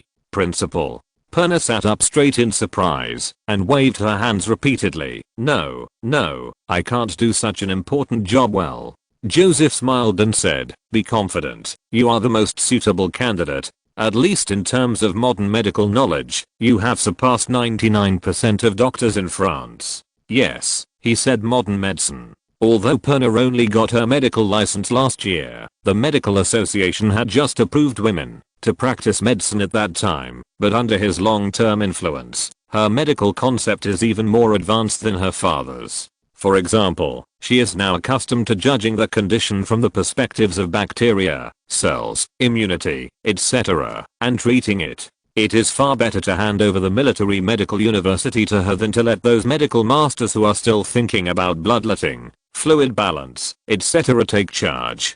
Perna is still a little hesitant, but I'm worried that they don't pay much attention to the opinions of a young woman. The status of women in this era is indeed relatively low. Although she has published some very important medical papers, such as the significance of double-blind experiments on the effectiveness of drugs, she is only 19 years old after all, and it is normal for the people below to disobey her. Joseph thought for a moment and said, I will ask the general staff to send you an assistant. How about Brigadier General Martinella? I remember that he was a military doctor when he was young. He can help you with management matters. Perna's beautiful eyes widened. Brigadier General, is this appropriate? I think he will be happy to do so. Joseph smiled and nodded. In addition, Dr. Lamarck has made great contributions to the development of antibiotics. I will ask His Majesty the King to promote him to Count Gouret. Lamarck is now also a count, which seems to be no promotion, but Gouret is a big city in the province of Lamarck. This kind of real title is more than one level higher than the robed noble title he bought before. Of course, according to the current French aristocracy system, the real title only represents a noble status and does not really own the fiefdom. Perna was moved to hold the prince's arm and said very seriously, thank you for your trust. I will definitely not let you down. She knew very well that, if she had a real noble father, then the number of people who disobeyed her would immediately decrease by more than half. His Highness was obviously trying to give himself more confidence. As the two were talking, the carriage had already entered the Palace of Versailles. Nowadays, the wooden track has been built directly to the square of the Palace of Versailles. It only takes 25 minutes to get here from the western suburbs of Paris. As soon as Joseph got off the car, he saw Count Sager, the assistant to the Minister of Foreign Affairs, hurriedly approaching him. He saluted first, then gestured behind him, and said in a lowered voice, Your Highness, Mr. Radziwill, the Polish envoy, wants to see you. He had to be cautious. At present, France has not stated its position on the Eastern European issue, and any diplomatic behavior related to Poland may trigger a chain reaction among various countries. Joseph nodded, asked Perna to return to the Palace of Versailles first, and then signaled the envoy to go to the Royal Ordnance Factory with him. A moment later, in the office on the second floor of the arsenal, Radziwill bowed solemnly to Joseph and said, Your Highness, I know it may be inappropriate for me to be here, but my motherland is facing great difficulties right now, and only you and the great France can help us. Joseph had been paying attention to the war situation in Eastern Europe, and pointed to the sofa and said, Please sit down. I will try my best to provide assistance to Poland. Thank you so much, Your Highness. You are the savior sent by God to Poland, and you have brought us the light of hope. Radziwill bowed again, then clasped his hands together, and said very hesitantly, The military committee sincerely asks you, to provide some loans to our country, about 5 million francs. Joseph said with some doubts, I remember that the raw materials of the Warsaw arsenal will be enough until April next year, and your food and manpower are also sufficient, so what will the loan be used for? Radziwill hurriedly said, the war is very fierce, and there are a lot of wounded on the front line. This money is mainly used to buy medicines, especially medical alcohol, which is consumed in huge quantities. In addition, military tents, uniforms and the like are also extremely scarce. Poland had learned advanced battlefield medical technology from France long before the war. Alcohol disinfection, Fumigation of medical equipment, drinking boiled water and other technologies were introduced into the Polish army. After the war, the Poles found that France's battlefield medical experience was simply amazing, and the death rate of wounded soldiers was reduced by more than half. This was an achievement achieved when the Polish military medicine was not comprehensive and the health regulations were not implemented thoroughly, but it had already made the Polish military overjoyed. After that, medical alcohol became a battlefield necessity for the Polish army. But the price of this thing is extremely expensive. The industrial alcohol preparation technology of this era is not mature, so the brewing method of medical alcohol and drinking wine is basically the same, and the 75% alcohol concentration needs to be repeatedly distilled to obtain. This makes medical alcohol more expensive than drinking wine. At present, the Polish army consumes more than 950,000 francs of medical alcohol every month, all of which need to be imported from France. As for tents and military uniforms, Poland can produce some by itself, but it can't keep up with the speed of recruiting new soldiers. Joseph fell into contemplation. 5 million francs can be taken out at present, but once an interstate loan is made during wartime, it basically means that the attitude has been made clear. France is facing a war with Britain at any time, and must not be caught up in the diplomatic vortex of Eastern Europe again. He suddenly remembered a report submitted by Lavoisier not long ago. The Paris gas industry company has completed the technical research and development of extracting phenol from coal tar, but the purity of the phenol currently produced is too low, so it has not been sold on a large scale. Phenol, however, is an epoch-making disinfectant that set off the medical revolution in the 19th century. Since it is extracted from waste materials such as coal tar, the cost is very low, and the price is almost negligible compared to expensive medical alcohol. In Poland's current situation, they will definitely not care about the purity of phenol. It just has a little odor and impurities, and being able to disinfect can save the lives of wounded soldiers.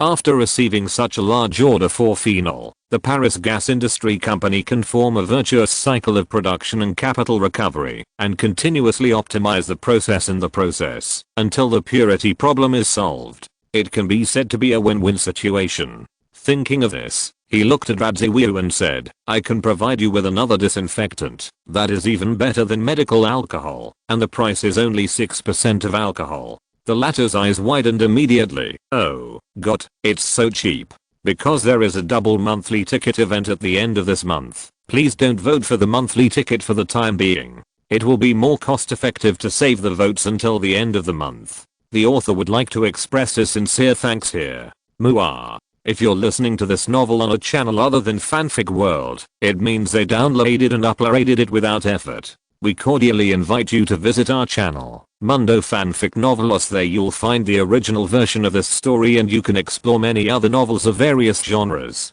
We're waiting for you to immerse yourself in a world of incredible novels. Chapter 715 Polish-Swedish Alliance. Joseph nodded. This is the latest disinfectant developed by our country. In addition to its low price, it is also easier to transport and will not be stolen by soldiers. As for tents and uniforms, our country can also help you make them at cost price. That's great. Radziwiłł rubbed his hands excitedly. If we don't buy expensive medical alcohol, about 2 million francs will be enough to pay. Our country can use grain to offset most of it. Poland's harvest this autumn is not bad, and the Great Plain of East Europe is a huge granary. Radziwiłł added in a low voice. As for the remaining little, as long as the mercenaries in Krakow are dismissed, we should be able to get together the rest. Joseph sighed secretly. Poland is facing a multi-front war, and even 2 million francs is a huge burden for them. Forcibly squeezing out so much money is likely to have an adverse impact on their war situation. He suddenly thought that perhaps Poland could get funds from other countries. Right now, Poland has withstood the first wave of attacks from the three major powers, demonstrating its own strength and value. Then it is necessary to realize this geostrategic value as much as possible to provide more support for their army. So, who cares most about Poland's geopolitical value? Joseph's eyes suddenly lit up, and he said to Radziwiłł, "You can try to borrow money from the Ottomans or Sweden." The latter was stunned for a moment and said, "Thank you for your advice, Your Highness, but I don't think it will have any results." Under the threat of Russia, the Ottomans have given up their traditional friendship with our country. And Sweden, you know, the relationship between our two countries has always been tense. Joseph said, don't forget that Poland has currently attracted 120,000 Russian troops and has persisted for more than 2 months. Both Sweden and Turkey should have realized the great role of Poland, I mean its role in the confrontation with Russia. Poland and they have a very consistent goal in dealing with Russia. Perhaps you can try to put aside your hatred with Sweden and deal with Russia together, or even form a Polish-Swedish-Turkish alliance. In the early 18th century, King Charles XII of Sweden conquered most of Poland, including Warsaw, and the two countries became enemies. However, there has been no conflict between Poland and Sweden for nearly a century. Sweden has just suffered a lot in the 7th Russo-Swedish War, and if it can retaliate against Russia, it will definitely be very active. Not to mention the Ottoman Empire, which has lost strategic locations such as Crimea and Ochakov in succession, and hates Russia even more. Before, the two countries were overwhelmed by the Russian army and could only choose to retreat, but now Poland has held Russia alone, which gives them room to have other ideas. You know, the total number of field troops that Russia can mobilize will not exceed 140,000, of which 120,000 are trapped in Poland. If Sweden and the Ottoman Empire attacked Russia at the same time, Catherine II would not even have the troops to mobilize. The more Radziwiłł thought about it, the more he felt that what the French crown prince said made sense. After a moment, he saluted Joseph and said, "Your Highness, you are really the best strategist in Europe. I will definitely convey your advice to Count Potocki." Joseph knew that there were huge political and geographical differences between the three countries of Poland, Sweden, and Turkey, making it difficult for them to truly form a coalition to attack Russia. But as long as they support each other, they can put huge strategic pressure on Russia and thus give up the plan to invade Poland. After discussing some details of the Polish-Swedish alliance, Radziwiłł thanked the French crown prince profusely and prepared to get up and say goodbye. Joseph remembered something again and gestured to him. "By the way, I have just established a military medical university. When you go back, you can select some military doctors and ladies who want to engage in medical care to come here for training. Of course, these people are all here for tourism in Paris. Thank you sincerely, Your Royal Highness." When Joseph returned to the Palace of Versailles, he saw Count Harriet standing trembling at the edge of the corridor, bowing his head almost to the ground from a distance to salute him. Joseph walked past him, just glanced at him coldly and ignored him. Count Harriet trembled all over and cursed his extremely stupid daughter hundreds of times in his heart. Although in Emery Harriet had been exiled to Tabact, which was the easternmost province of Tripoli adjacent to the desert, which had set the farthest record of female nobles being exiled. When Count Harriet heard that the crown prince's maid was critically ill due to falling into the water last time, he was still scared, as if he had fallen into an ice cave. Count Harriet had to follow all the way to the outside of the crown prince's bedroom and stood in the corridor for 4 or 5 hours and finally saw the crown prince's attendant walking towards him. He hurried forward to salute, but heard Damon coldly say, "Your Highness does not want to see you." However, Miss Delvaux's treatment this time cost a huge amount of medical expenses, which must be paid by the Harriet family 300,000 francs. Count Harriet paused, but immediately bowed and said, "Yes, yes, I will go to raise money now." Papal States, Rome. Next to a stone sculpture of an angel, Mort Schmitz put his hand on his forehead, glanced at the bright sun, and nodded with satisfaction. "Everything in the world is illuminated so clearly, very good." The St. Peter's Square opposite was still very empty, only the Swiss guards lined up in neat rows and patrolled from time to time. Schmitz felt that it would be a bit strange to stand there like this, so he took out the newspaper he brought from the hotel, unfolded it and blocked it in front of him. The headline on the front page was, "The Austrian army has basically occupied Sandomierz." The news content roughly said that the Wormser Corps was unstoppable and quickly defeated the Polish defenders and occupied the Sandomierz province. He smiled and didn't want to say anything. Since the day when the Pope's spokesman led in Vienna and denied the Crusades, the morale of the Austrian army has indeed recovered. At least the soldiers don't have to worry about increasing the time they will be tortured in purgatory because of this war. However, they still failed to break through the Polish Tarnowsk mountain defense line, although there were only more than 10,000 defenders there. In order to reduce domestic pressure, His Majesty the Emperor ordered Wurmser to temporarily abandon Krakow and attack the weakly defended Sandomierz instead. He succeeded. Sandomierz was occupied, but that was it. Sandomierz is west of the San River, and there is no possibility of continuing to attack deep into Poland.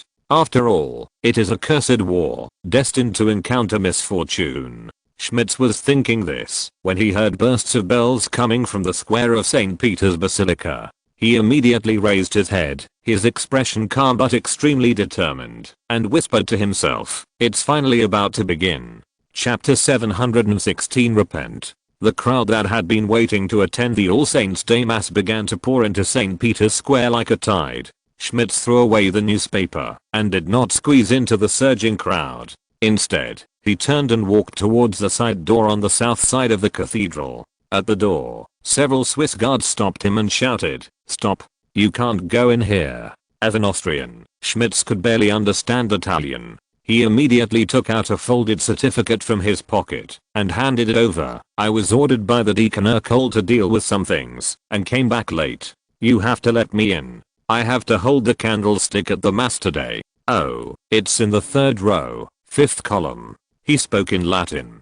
He had never thought that this kind of aristocratic education he had received since childhood would come in handy one day. A captain of the guard looked at the priest's robe on his body, carefully checked the certificate, and signaled his men to conduct a simple body search on him before letting him enter the church.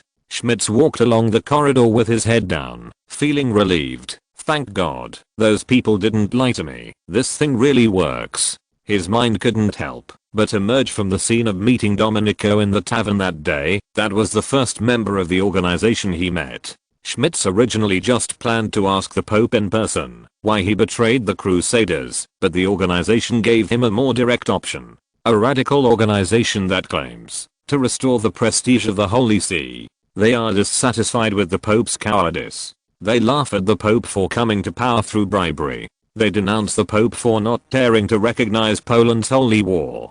So, Schmitz came together with them. The difference is that those people in the organization only dare to talk, but he is willing to give up his life for something. When Schmitz passed the corner, he took off his priest robes and put on the wig that had been prepared long ago, and immediately changed from a priest to an Italian nobleman. Yes, there are too many people in the cathedral, and the priests have their own tasks. If there is any unusual movement, it will be discovered, and it is not easy to do it. The area in front of the Pope, which was occupied by the nobles, was the best choice. He recalled the route planned for him by the organization, and walked along the windows and the narrow door in the corner, until he saw the flower garden, without meeting anyone along the way. Schmitz fumbled around the third fountain on the left side of the flower garden for a while, took out a waist-high black cloth bag, looked around vigilantly, and quickly stuffed it into his coat after confirming that no one was around. The hard feel of the cloth bag clearly told him that it contained an M1741 hunting rifle. However, in order to facilitate concealment, the button barrel was sawed off. After Schmitz flipped out the last French window, he was already standing at the corner of the cathedral, and melodious music immediately came from the northeast. The All Saints' Day Mass had begun.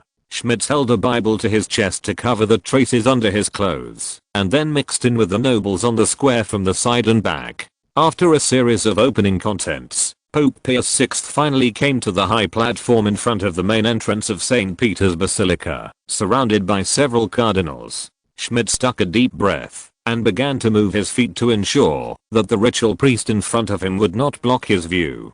"Hey, be careful." A gorgeous lady in her 30s was touched by him and turned her head in dissatisfaction, but when she saw his pair of brown eyes with a melancholy temperament, she couldn't help but be startled. "Oh, this handsome man, you look a little unfamiliar." Schmitz turned around and said in Latin, "Schmitz. Otto Molt von Schmitz." Seeing him move to the side and front, the lady immediately followed him, smiling and speaking Latin. "You are not Roman. Ah, let me guess, you are full of artistic breath. You should not be from Upper Germany." Pius VI began to read the holy word aloud. Schmitz also chose the best angle, turned around and stuffed the Bible in his hand to the lady. Oh, thank you. You must be very pious, right?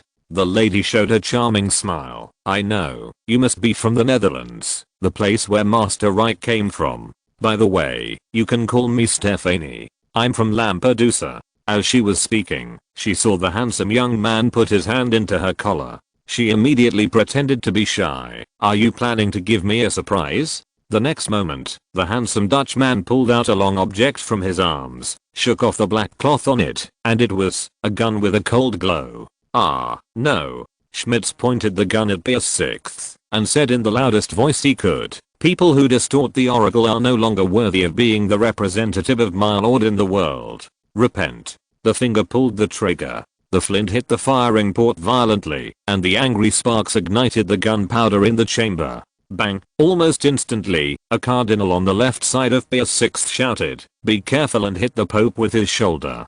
Puff! Blood splattered. The cardinal and Pius VI fell to the ground together. Schmitz had no chance to reload, so after firing the bullet, he threw the M1741 to the ground, snatched the Bible from Stephanie, held it high, and shouted, "May our Lord bless the Holy Crusaders. The Holy War will win a glorious victory." The nobles, priests, and guards around him rushed towards him in an instant. "Catch him. There's an assassin. Don't let him get away." Without waiting for others to approach, Schmitz took out a knife from his pocket and stabbed it into his chest without hesitation. "Herbert, no one can take away your glory." The young man holding the Bible fell down, and the whole square was suddenly filled with screams, curses, and cries for help. Thousands of people began to squeeze and run around like a swarm of bees that had lost their restraints 5 hours later. Pope Pius VI, whose face had just regained a little color, looked at the chief of the Vatican spies and said with lingering fear, "Who sent the killer? Why do you want to kill me?" The cardinal who knocked him away was hit by a bullet in the right shoulder, and blood splashed on his face. Now he still has that fishy and hot smell in his nose. The spy motioned for the doctor to go out, and then he bowed to the Pope and said, "The assassin's name is Schmitz, Your Majesty. Judging from the personal belongings found in the hotel where he stayed, he should be an officer from southern Germany." Archbishop Chiaramonti on the side immediately frowned and said, "Austria." Pius VI nodded thoughtfully and said to the chief spy, "Check it out immediately." "Yes, Your Majesty." The spy left, and the Pope looked at Chiaramonti again. "So, Mazzarelli has obtained the full support of the Holy Roman Emperor." "It is very likely, Your Majesty." Pius VI's expression became extremely gloomy. "What should we do? Punish the Austrians, or declare support for Poland's war?" "No, Your Majesty, I think neither of these is the best strategy." Chapter 717 The Interests of the Holy See. Pius VI grabbed the armrest of the chair and suppressed his anger. "Have they already fired bullets at the Holy See, and I can only let it go?" Chiaramonti lowered his head and said, "Your Majesty, Austria is very important to the Holy See. Besides, we have not yet confirmed that the assassin was sent by the Holy Roman Emperor. Who else could it be?" Pius VI gritted his teeth and said, "Who else would have such courage except him? And just after I rejected his request to publicly clarify the matter of the Crusades, the assassin came. How could such a coincidence happen in the world?" Chiaramonti considered the wording and continued, "Your Majesty, being hostile to Austria will cause a lot of trouble. It may even lead to the split of the Holy See." When Pius VI heard this, the anger in his eyes was extinguished in an instant. He knew very well that Mazzarelli had a lot of power in the Holy See. Not only did he manage 1/3 of the Holy See's finances, but there were also nearly 30 cardinals belonging to his faction. There were only 70 cardinals in the Roman Catholic Church. At present, Mazzarelli has the support of Austria, and his prestige is at its peak. If there is a conflict between him and Austria, Francis II is likely to support Mazzarelli in splitting the Holy See. Yes, Austria really has this strength. Among the Catholic countries in Europe, France has mostly left the Holy See. Spain is loyal, but it can't even take care of its own family. Liege, Cologne, including the newly surrendered Poland, are too weak. Therefore, Austria's influence on the Roman Catholic See cannot be ignored. Pope Pius VI took a deep breath and looked at Chiaramonti. "So, what is your opinion? This incident is actually an opportunity." Chiaramonti said, "For you." "Oh, no. for the Holy See. Eliminating the destabilizing factor of Archbishop Mazzarelli is a real important thing. As long as you insist that Austria is the mastermind behind the scenes, European countries will condemn Austria or at least remain silent out of sympathy and respect for you. Under this pressure, Francis II can only choose to give up Mazzarelli and reach a compromise with you. Pius VI's eyes suddenly lit up. As long as Mazzarelli could be overthrown, forgiving the Holy Roman Emperor was indeed acceptable. Chiaramonti continued, of course, while being tough on Austria, we must also give them certain benefits. What Franz II cares most about is the rumors about the Crusades. This time, Mazzarelli refuted the rumors in the name of the Holy See, and we don't have to refute them. Repeated changes in attitude will only undermine the prestige of the Holy See. After that, you only need to declare that Mazzarelli has never been authorized by you, and the resentment of Eastern European believers will not affect the Holy See. At the same time, the Austrians will be satisfied. Pius VI smiled. It seems that we should also thank Archbishop Mazzarelli. He looked at Chiaramonti again. After the origin of the assassin is confirmed, you will go to Vienna on my behalf. Glad to serve you, Your Majesty. 2 days after the assassination of Pius VI. Paris. Palace of Versailles. Lamech pulled the needle out of Camelia's arm, looked up at her and asked, Miss Delphaux, how are you feeling? I feel like I can already jump like a deer in the garden. The maid knelt slightly to him. Thank you for your care during this time. Without you, I would never have recovered so quickly. After nearly 10 days of treatment with penicillin and glucose, her lung infection has basically healed. Except for her pretty face being a little thinner, there is no sign of any serious illness. Dr. Lamech glanced at the empty glass bottle on the table and smiled. I didn't do anything. It was all thanks to the antibiotics invented by His Highness and the magical syringe. He leaned forward a little and whispered, that's a precious medicine that costs nearly 30,000 francs per injection. Now there is less than 2 grams left in all of France. Camelia was stunned. She remembered that she had a total of 7 injections, which means that, in order to heal herself, His Royal Highness the Crown Prince actually used 210,000 francs of medicine. She felt a warm current surge in her heart, and her eyes instantly turned red. She turned to Joseph, who was visiting her, and knelt down very solemnly. Your Highness, I really don't know how to thank you. You are the best person in the world to me, except my grandmother, for giving me such precious medicine. Seeing that the little girl was about to cry, Joseph smiled and said, Dr. Lamech is exaggerating. You don't have to worry about it. In fact, many rabbits have used these medicines before you. Camelia's little face still looked serious. Your Highness, you saved my life. How can I repay you? Oh, by the way, I have to pay you back for the cost of those medicines first. Although this little rich woman spends a lot on weekdays, she still has a net worth of 280,000 francs, so she can really afford the cost of penicillin.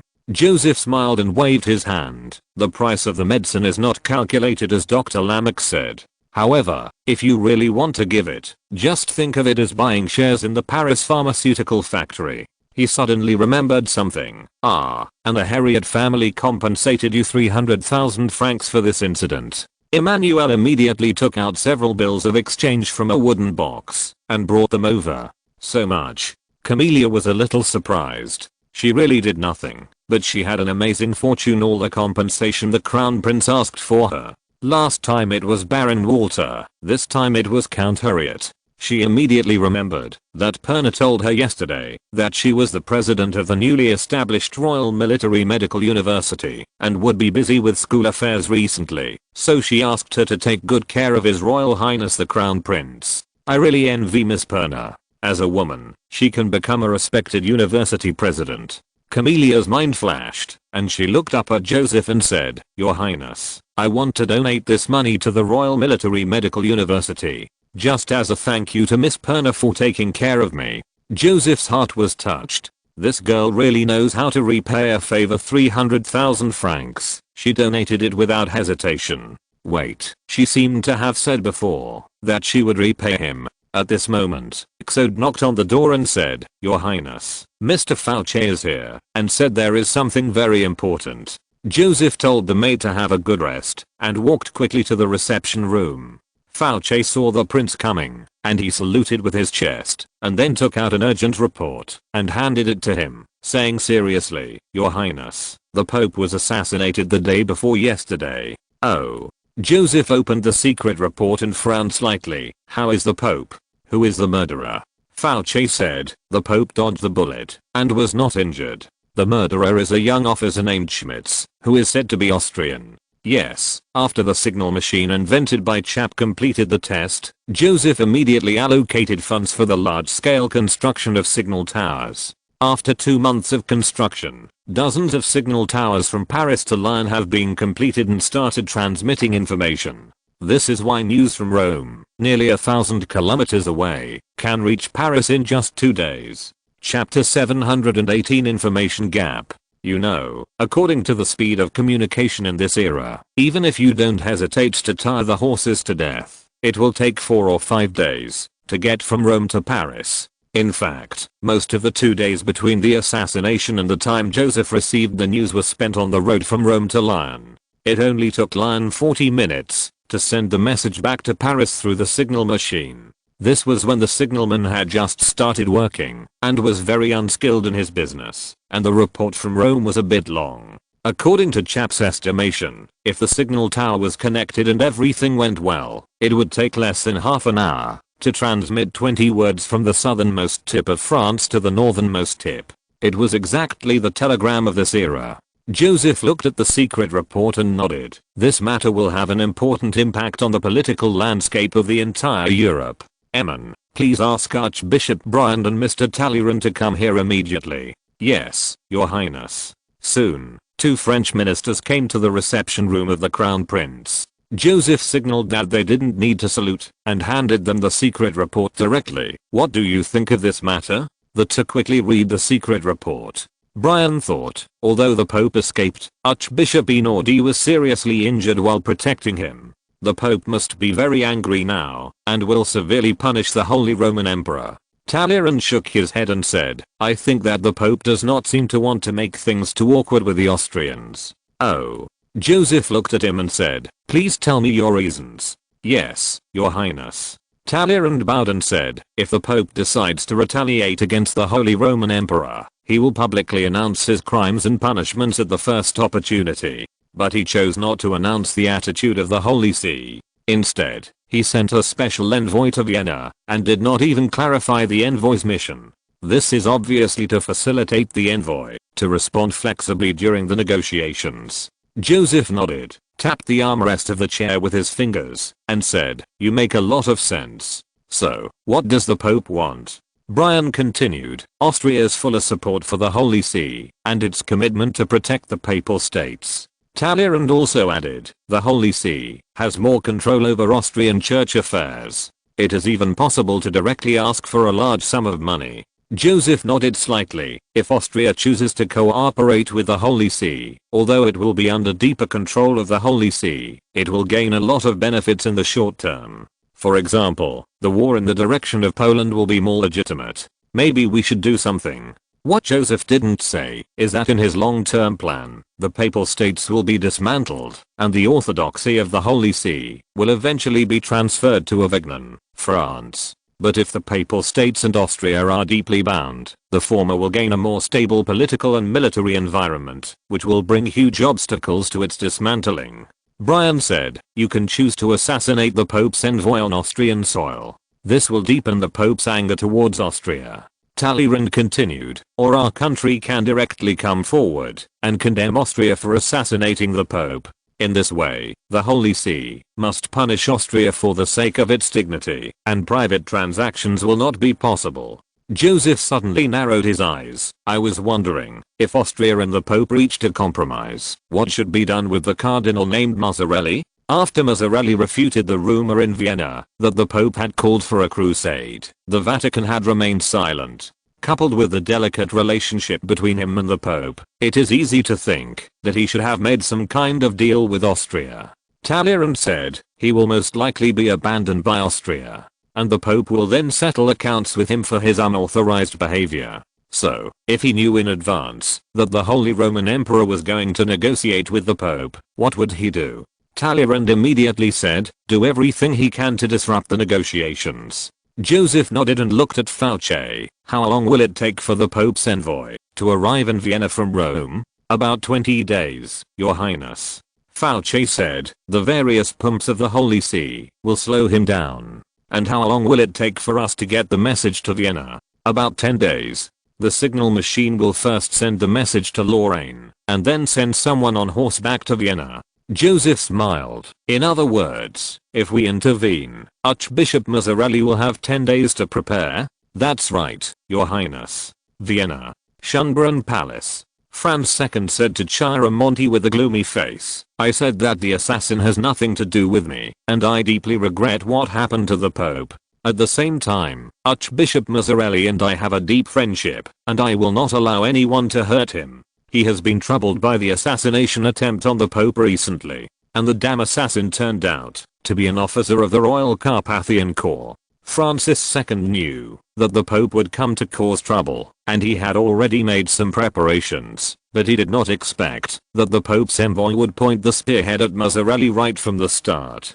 Chiaramonti said in a high-pitched voice, "It is obvious that you have been bewitched by Mazzarelli, so you have committed a murderous act against the Lord's agent on earth. The Pope can completely impose excommunication on you according to the holy precepts. The so-called excommunication is a kind of expulsion from the church punishment. The punished person will not be able to participate in any religious activities of the Catholic Church, cannot enter the church, will not be recognized as a believer, and will not be able to go to heaven after death. For Catholics, this is even more terrible than killing them. Especially Francis II, if he is excommunicated, he will even lose the qualification to become the Holy Roman Emperor. Because the most basic condition for the Holy Roman Emperor is that he must be a Catholic. Historically, after Napoleon occupied Rome, he was excommunicated by Pope Pius VII. However, the emperor with hundreds of thousands of troops did not take it seriously at all. Franz II's face turned completely black, and he stared at Chiaramonti coldly. "Is the Pope going to declare war on me?" Chiaramonti suddenly put on a smile. "It all depends on your choice, Your Majesty. As long as you no longer accept Mazzarella's instigation, the merciful Pope will forgive all your sins, and the Pope will not support the rumors about the Crusades in Poland." When Francis II heard that the matter of the crusade could be discussed, he immediately relaxed. "I can no longer cooperate with Archbishop Mazzarelli. I hope the Pope will remember his promise." Chiaramonti shook his head and lowered his voice, saying, "No, Your Majesty, what you have to do is to secretly arrest the person who led you astray." Franz II frowned. "He is a cardinal. Do you know how much impact his arrest in Austria will have?" Exclamation mark.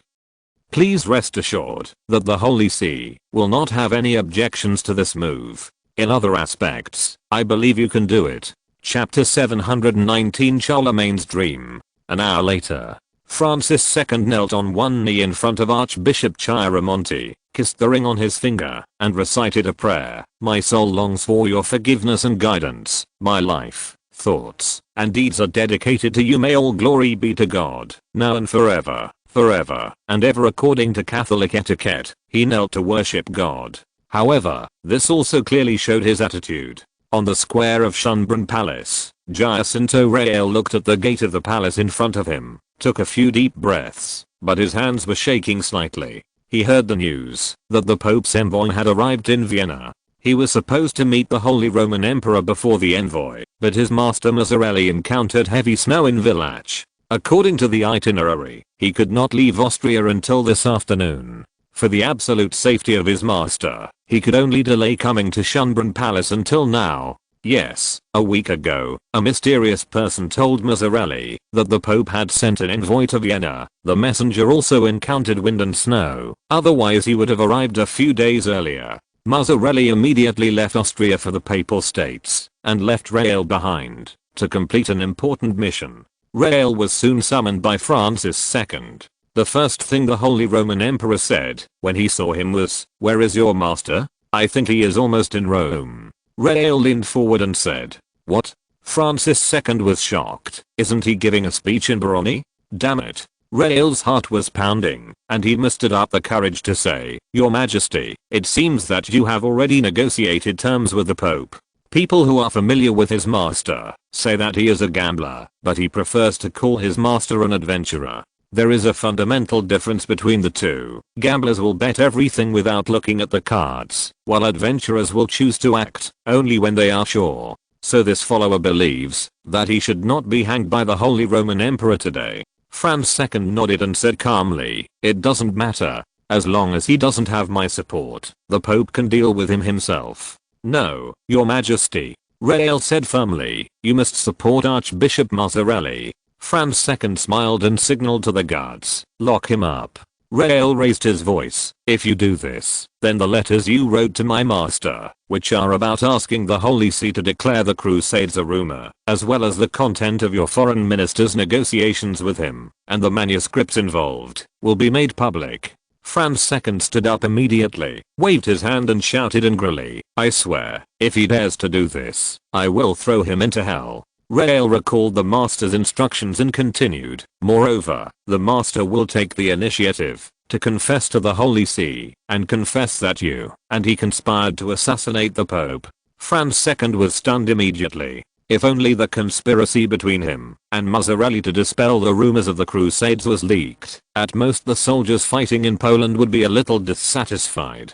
But combined with this incident, Mazzarelli slandered himself and him for plotting to assassinate the Pope, and he couldn't explain it clearly. In the eyes of the outside world, it was obvious that he wanted to support the Austrian forces of the Holy See, so getting rid of the current Pope was a matter of course. Especially when one of the people involved admitted it himself. Even Pope Pius VI would believe it. By then, he would be spurned by the entire Catholic world. Franz II roared with a sullen face, "Is he crazy? If he does this, he will be finished too." When Rael saw the fear that could not be hidden in the eyes of the Holy Roman Emperor, he finally breathed a sigh of relief. It seemed that the master had won. He grinned. The master said that he felt very honored to have a noble emperor accompany him to hell. Even thousands of years later, people will still tell his story. Madman. The veins on Francis II's forehead were bulging. Mazzarelli is a complete lunatic. He turned his head and looked around, like a drowning man trying to find a piece of driftwood, but found nothing. He fell back into the chair and shook his head. "No, no." The Pope's side. Rael repeated Mazzarella's words. "Yes, the Pope will definitely be dissatisfied with you, declare support for the Crusades, and even impose excommunication on you." Franz II immediately looked up and looked at him. Rael continued, "But it doesn't matter. Archbishop Mazzarelli will put pressure on the Pope in the Vatican, and as long as he has your support, he will be able to convince the Pope to give up these ideas.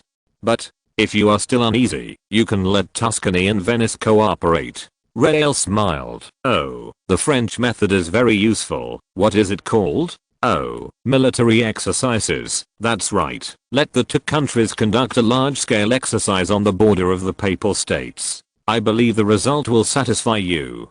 Seeing that Francis II had a gloomy face and did not speak, he leaned forward and said, "Your Majesty, this is actually a rare opportunity for you. You know, the Pope is very old, and when Archbishop Mazzarelli ascends the Holy Throne, you will become the new Charlemagne. Of course, this process also requires your selfless support." The Charlemagne he was talking about was the creator of the Charlemagne Empire. When people talk about the Papal States, they usually think of Pepin the Short, the Frankish king who gave Rome to the Holy See. But in fact, the one who made the greatest contribution to the Holy See was Pepin's son Charles. With the absolute support of the Holy See, Charles led his army to conquer the vast territory including France, Germany, Austria, the Netherlands and northwestern Italy at that time. Later, he divided the family property among his 3 sons, and then the later Western European countries came into being. The complete Holy Roman Empire is just a fragment of the Charlemagne Empire.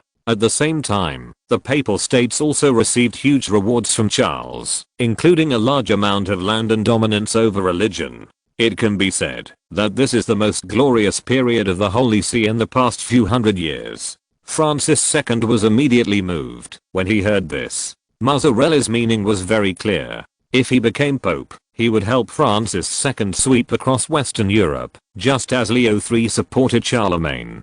Coincidentally, Leo III also became Pope by a coup. Francis II pondered for a long time, and finally, his eyes became firm. He raised his hand and signaled to the captain of the guard, "Go and bring back Archbishop Chiaramonti." "Yes, Your Majesty." Joseph didn't expect that. He just didn't want the Pope to cooperate with Austria. But the message had a revolutionary impact on the political situation of the Holy See.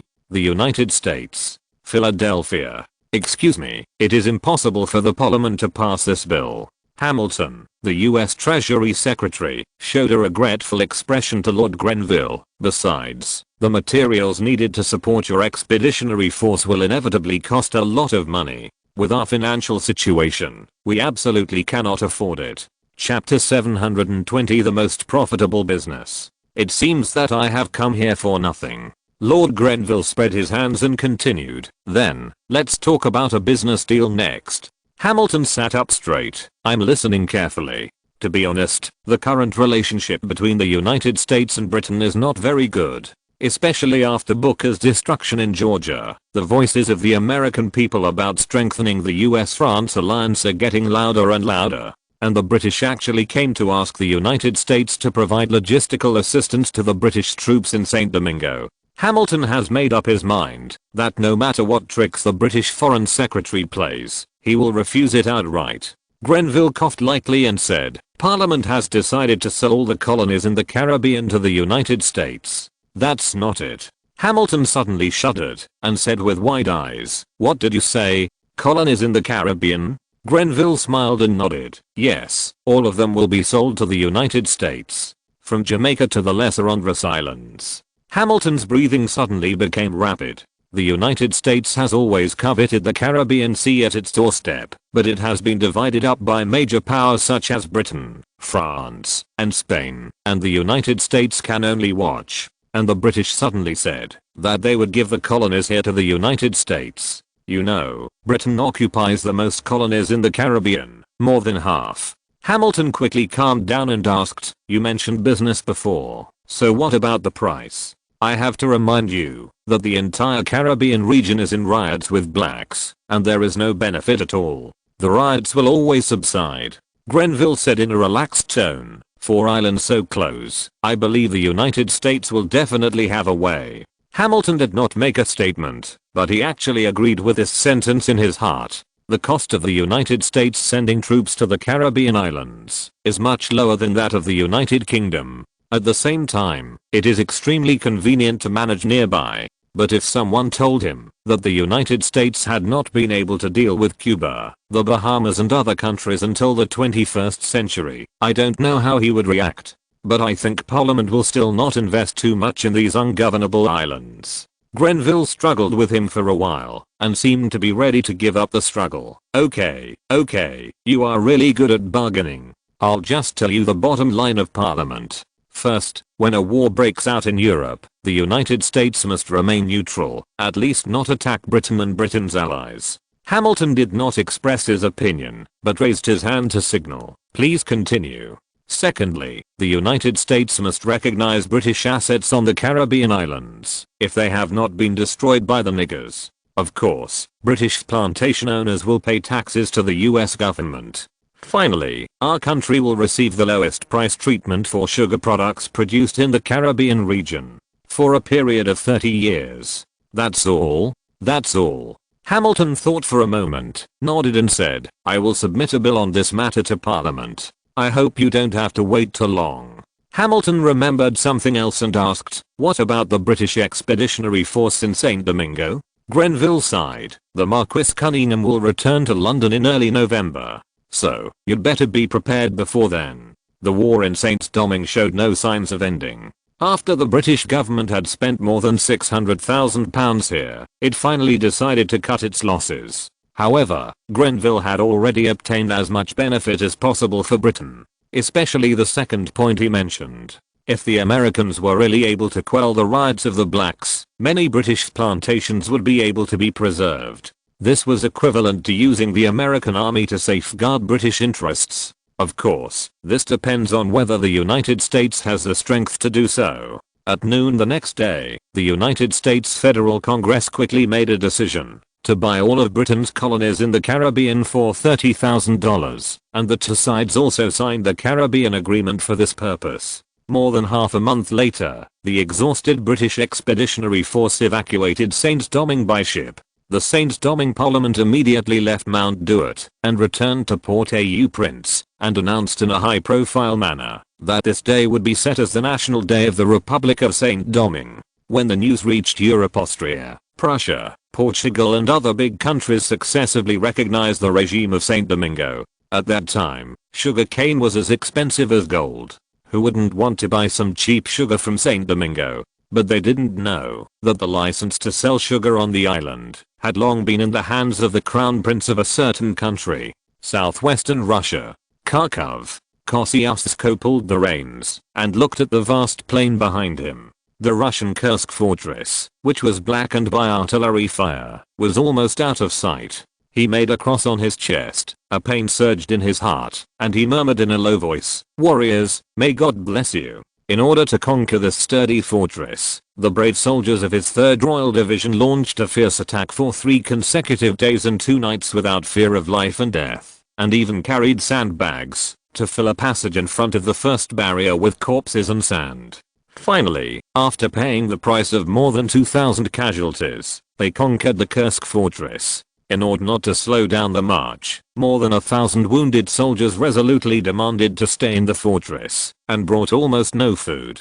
Dombrowski looked in the direction of the commander's sight, came over and patted him on the back, sighed, and said, "The motherland will always be proud of them, and we have to keep moving forward." Kosciuszko nodded, clamped his legs lightly on the horse's belly, and caught up with the marching column. He gathered his thoughts, looked at the endless oak trees around him, turned to Dombrowski and whispered, "How much food do we have left?" "Enough bread for 3 days. The latter also lowered his voice and said, "And the hay and oats are almost exhausted." In a long distance raid, the amount of supplies consumed by war horses would far exceed that of soldiers. Kosciuszko frowned, and after a long time he said with difficulty, "As a last resort, we can only kill the war horses. Although cavalry is very important. On the plains of East Europe, infantry without cavalry cover can easily be walked to death by Cossacks. But soon his troops will only have war horses to eat. It is still a month's journey from here to Crimea." Kosciuszko couldn't help but feel despair in his heart, but he suppressed it fiercely. He tried hard not to let himself think that the soldiers had suffered huge casualties and traveled hundreds of miles, but in the end they could only die silently in the dense forests of Kharkov. More importantly, he and his army have not been able to change the situation in Poland. He didn't want to die like this, and he must not die like this. 3 days later, the lonely Polish army was still marching through the dense forests. A soldier from the baggage battalion stroked the skinny warhorse reluctantly and whispered sadly, "Old buddy, may you rest in peace in heaven. I'm sorry. The whole army did not have breakfast this morning. According to the commander's order, more than 100 horses here will be slaughtered as everyone's rations." The officer of the baggage camp sighed and gave the order to start slaughtering. The soldiers silently drew out their sharp knives. The war horses did not struggle much, perhaps because they were too hungry to have the strength, and just looked at them quietly. Just when the knife was about to stab, a dense horn sounded suddenly from the front of the marching team.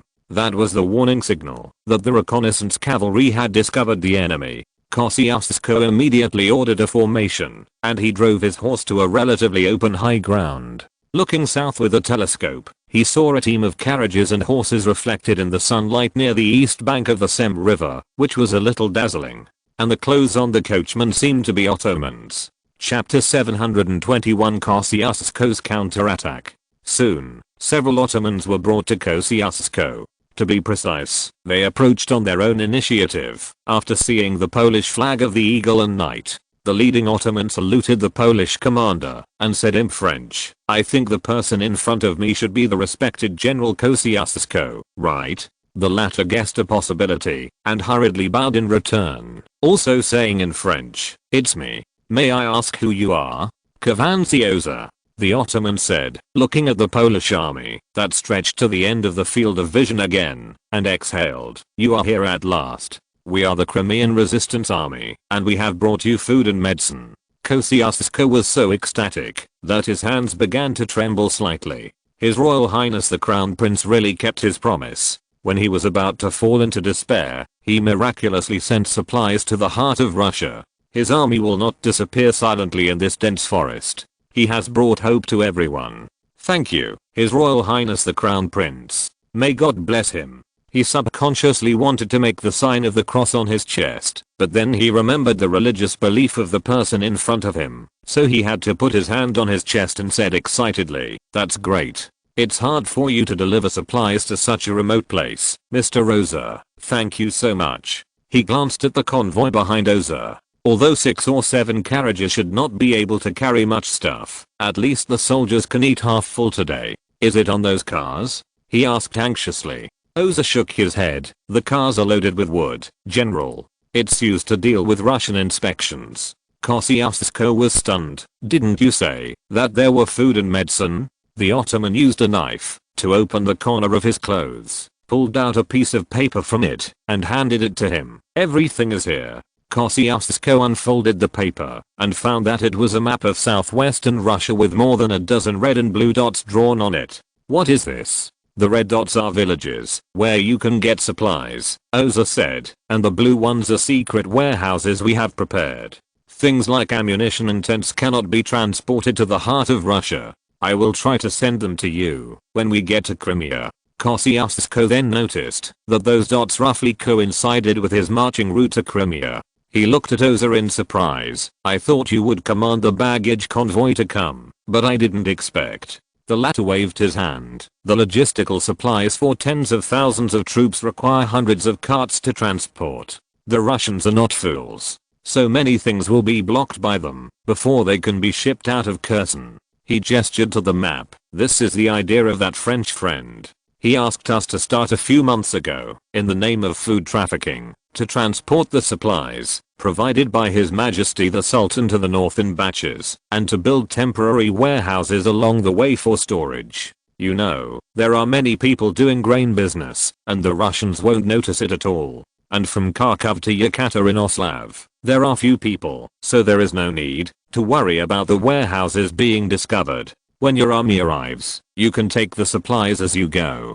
Kosciuszko and Dombrovsky looked at each other, both with admiration in their eyes. They had been guessing how the Crown Prince would deliver the army's supplies, but they all thought it was an impossible task. Unexpectedly, in the end, he cleverly solved this problem by taking advantage of the extremely desolate Russian provinces along the way. "Let's continue on our way." Oza gestured to the south. "It's still more than 300 miles to Crimea. Oh, by the way, the nearest secret warehouse is 4 miles southwest. I can also tell you about the Russian deployment in Crimea on the way." 35 days later, Kosciuszko led 13,000 brave Polish soldiers and arrived in northern Crimea. They spent Christmas in Yekaterinoslav, defeated the Russian defenders in Krasnoyarsk in the heavy snow, and finally, after overcoming unimaginable difficulties, put their guns against the southern gate of Russia. In a dilapidated farmhouse, Oza held up an oil lamp and pointed to the city on the southwest side of Crimea on the map. "I can assure you,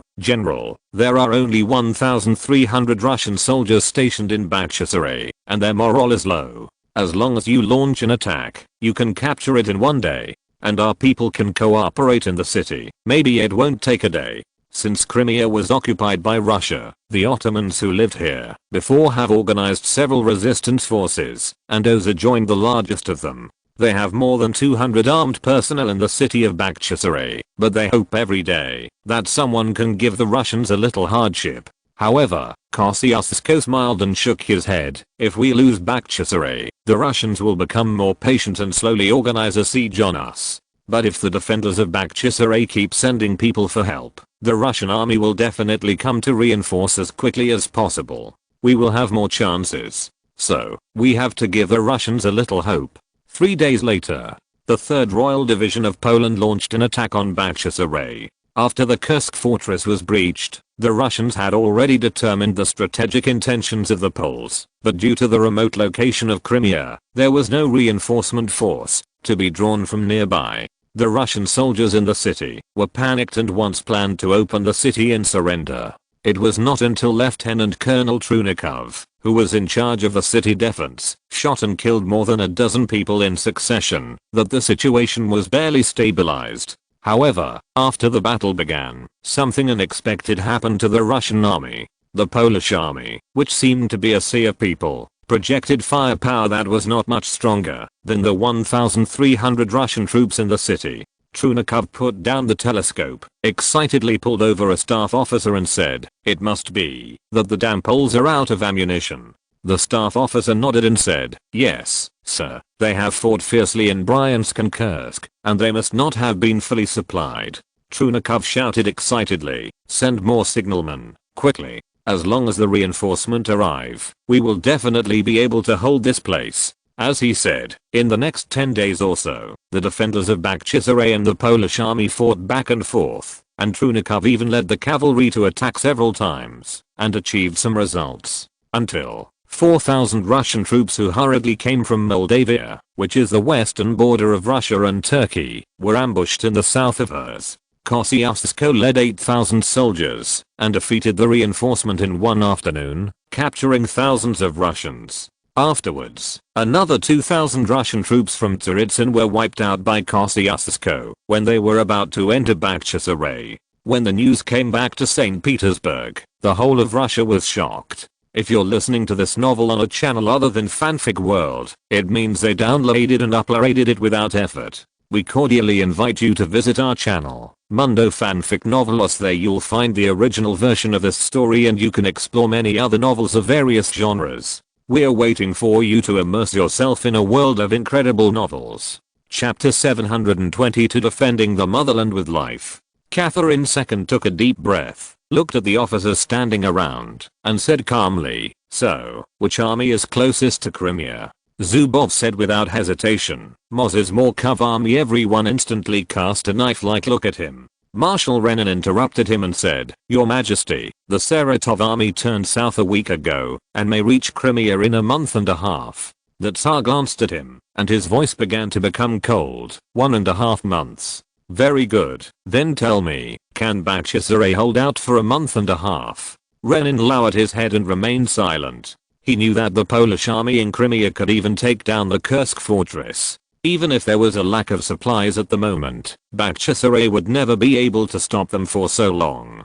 Catherine II slapped the table with her fat hand and looked around at everyone again. "Who can tell me who should be sent now to get rid of those Poles?" Marshal Rumyantsev stepped forward and said, "Your Majesty, perhaps Count Zubov is right. The safest way right now is to transfer the Morkov Corps to the south. If it marches quickly, it will only take 20 days to reach Bakhchisaray." Catherine II suddenly seemed unable to suppress her anger. She stood up abruptly, supported her hands on the table, and roared, "Shame. It's a shame for the Empire. A Polish army of only more than 10,000 people can come and go freely in our country. Now Crimea is almost destroyed. You were here 2 months ago, and you told me not to pay attention to these Poles. They would starve to death. And now? Not only did they not starve to death, they also went hundreds of miles deep to besiege Bakhchisaray." She looked at Zubov and gritted her teeth and said, "Arrest Kolesnikov immediately. This useless thing." She turned to Rumyantsev again. "Is there no other way?" There was a silence in the room. Catherine II sat back in her chair, waved her hand, and said dejectedly, "Just do as you said. Transfer the Morkov Corps to Crimea. Send more people and let Kakhovsky command.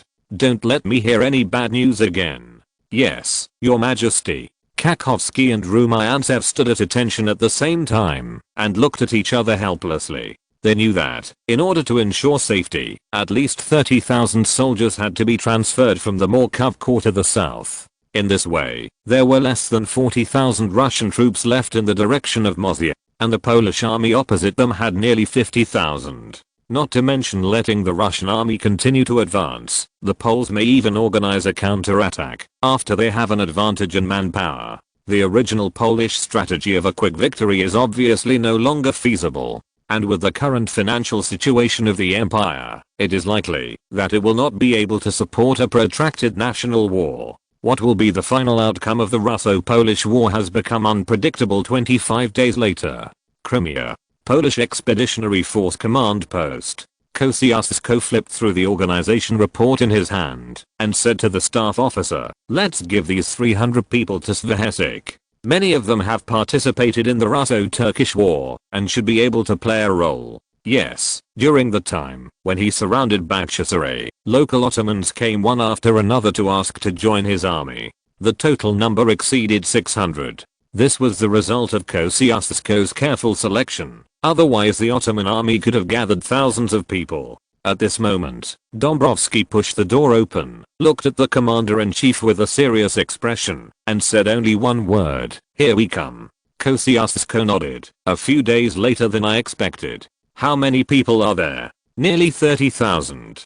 Dąbrowski said. "The commander is Kakhovsky. Well, it seems that the Russians dare not underestimate us. Still following the original plan?" "Yes." Kosciuszko stepped forward and patted the cavalry commander's arm and said with a smile, "We have attracted the Russian army in Moscow, which is considered a success. As for the rest, just go for it. No matter how much results we can achieve, it is God's gift to us." Dąbrowski also laughed. "It's just that, with so many enemies, I don't know if we can hold on for 2 days." According to their initial estimate, the Russian army would send at most 20,000 people, but now there are so many more. In fact, Kakhovsky transferred 35,000 people from Moscow to the south, but due to the rapid march, soldiers kept falling behind, and when they arrived in Crimea, there were less than 30,000 people left. The Polish army immediately moved, after receiving Kosciuszko's order. Colonel Svyhesik commanded 2,000 Polish soldiers and 600 Ottoman legions to continue to attack the city of Bakhchisaray. This time it would be a real fight, not just a show. Kosciuszko led 10,000 main forces to Simferopol in the central and western part of Crimea to intercept Kakhovsky's Russian army. Yes, Kosciuszko knew very well that his troops would never return to Poland. What he had to do was to inflict as much damage to Russia as possible before being defeated by the enemy. He gave Svyhesik 2 days to break through the city of Bakhchisaray and destroy it. In other words, Kosciuszko needed to hold back the enemy army, which was 3 times his own, for 2 full days. The central part of Crimea is all plains, with no strategic location to defend. The only way to block the enemy is to rely on face-to-face fighting. At noon that day, Kosciuszko had commanded the army to deploy several infantry lines on the higher and gentle slopes on the south side of Simferopol. In the future, Simferopol, the capital of Crimea, is just a small town for transiting supplies, without any usable fortifications. In less than an hour, the vanguard of the Russian army appeared in their sight.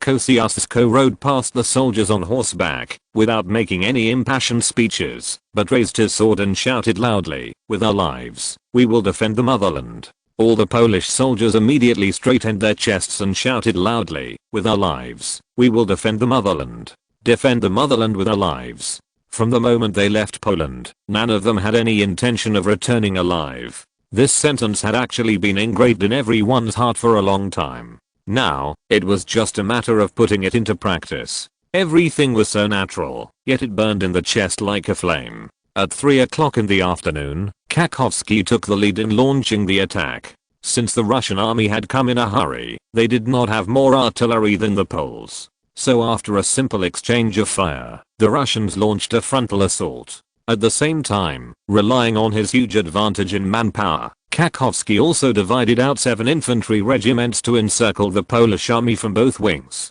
However, what Kakhovsky did not expect was that Kosciuszko was not prepared to defend to the death. The moment the Russian army began to move, Wanling's 3rd Division attacked from the front. With a desperate mentality, accompanied by the sound of military drums, the Poles, like cold machines, firmly rushed to less than 60 steps away from the center of the Russian army. Chapter 723, Bloody Battle in Crimea. Almost all Russian soldiers thought that they had come all the way to Crimea to bully the weak, so when the Poles suddenly hit them in the face, they couldn't help but be a little confused. Aim. The Polish formation seemed a little messy under the high-speed movement, but the soldiers raised their guns in a uniform manner, full of an indomitable killing momentum. The Russian side was obviously a beat slower, and it was not known whether it was affected by this momentum or because of the long journey before, which led to a decrease in physical strength.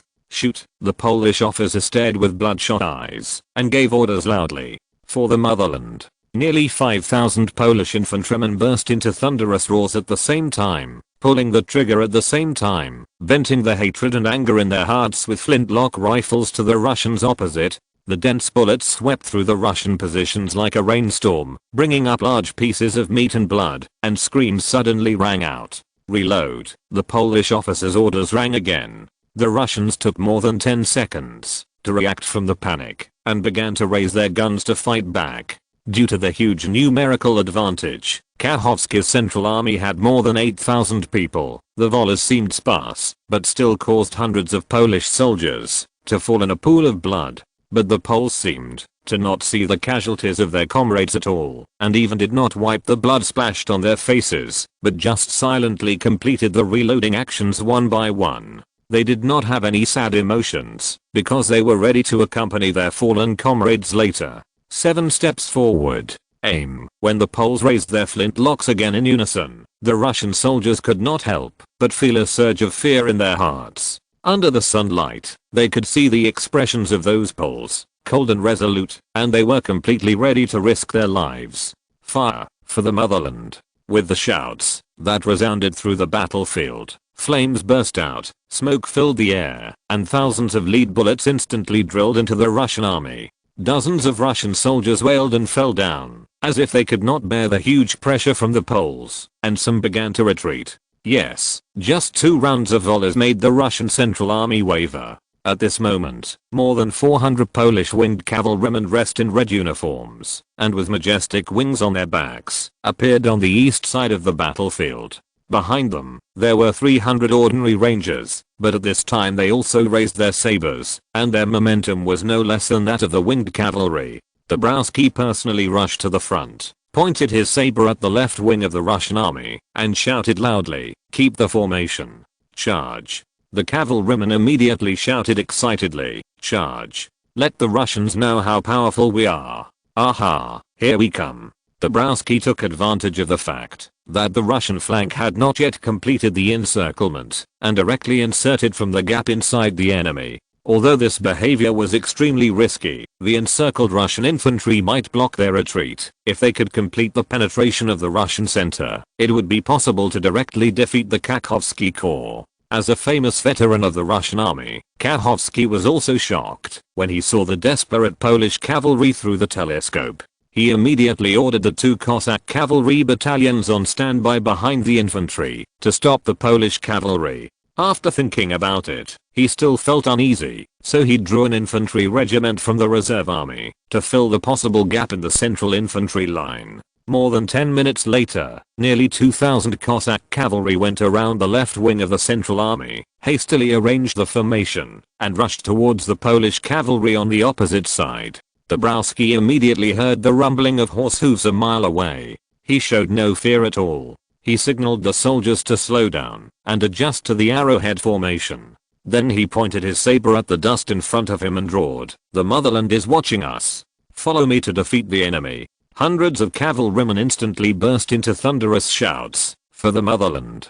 Tear them apart. Charge." The red arrows formed by the winged cavalry began to gradually accelerate. The knights leaned down, tucked their lances under their armpits, and pointed straight forward. At first, the Cossack cavalry relied on their own strength and tried to directly break through the Poles, but at this time they found that the opposite side was like a red thunder, striking towards them. The more than 100 cavalrymen in the front slowed down involuntarily. The officer did not reprimand them, but after a brief hesitation, he pulled the reins and shouted, "You crazy people. Hurry, turn to the left front. Cross the right side of the Poles." Yes, the situation of 2 teams of cavalry colliding face to face, which is common in movies, basically does not happen. Once the cavalry collided, the 2 sides would immediately become an accident scene where the rear team trampled the front team, because the cavalry galloping behind could not stop at all. The result must be that both teams of fools were trampled to pieces by their own people.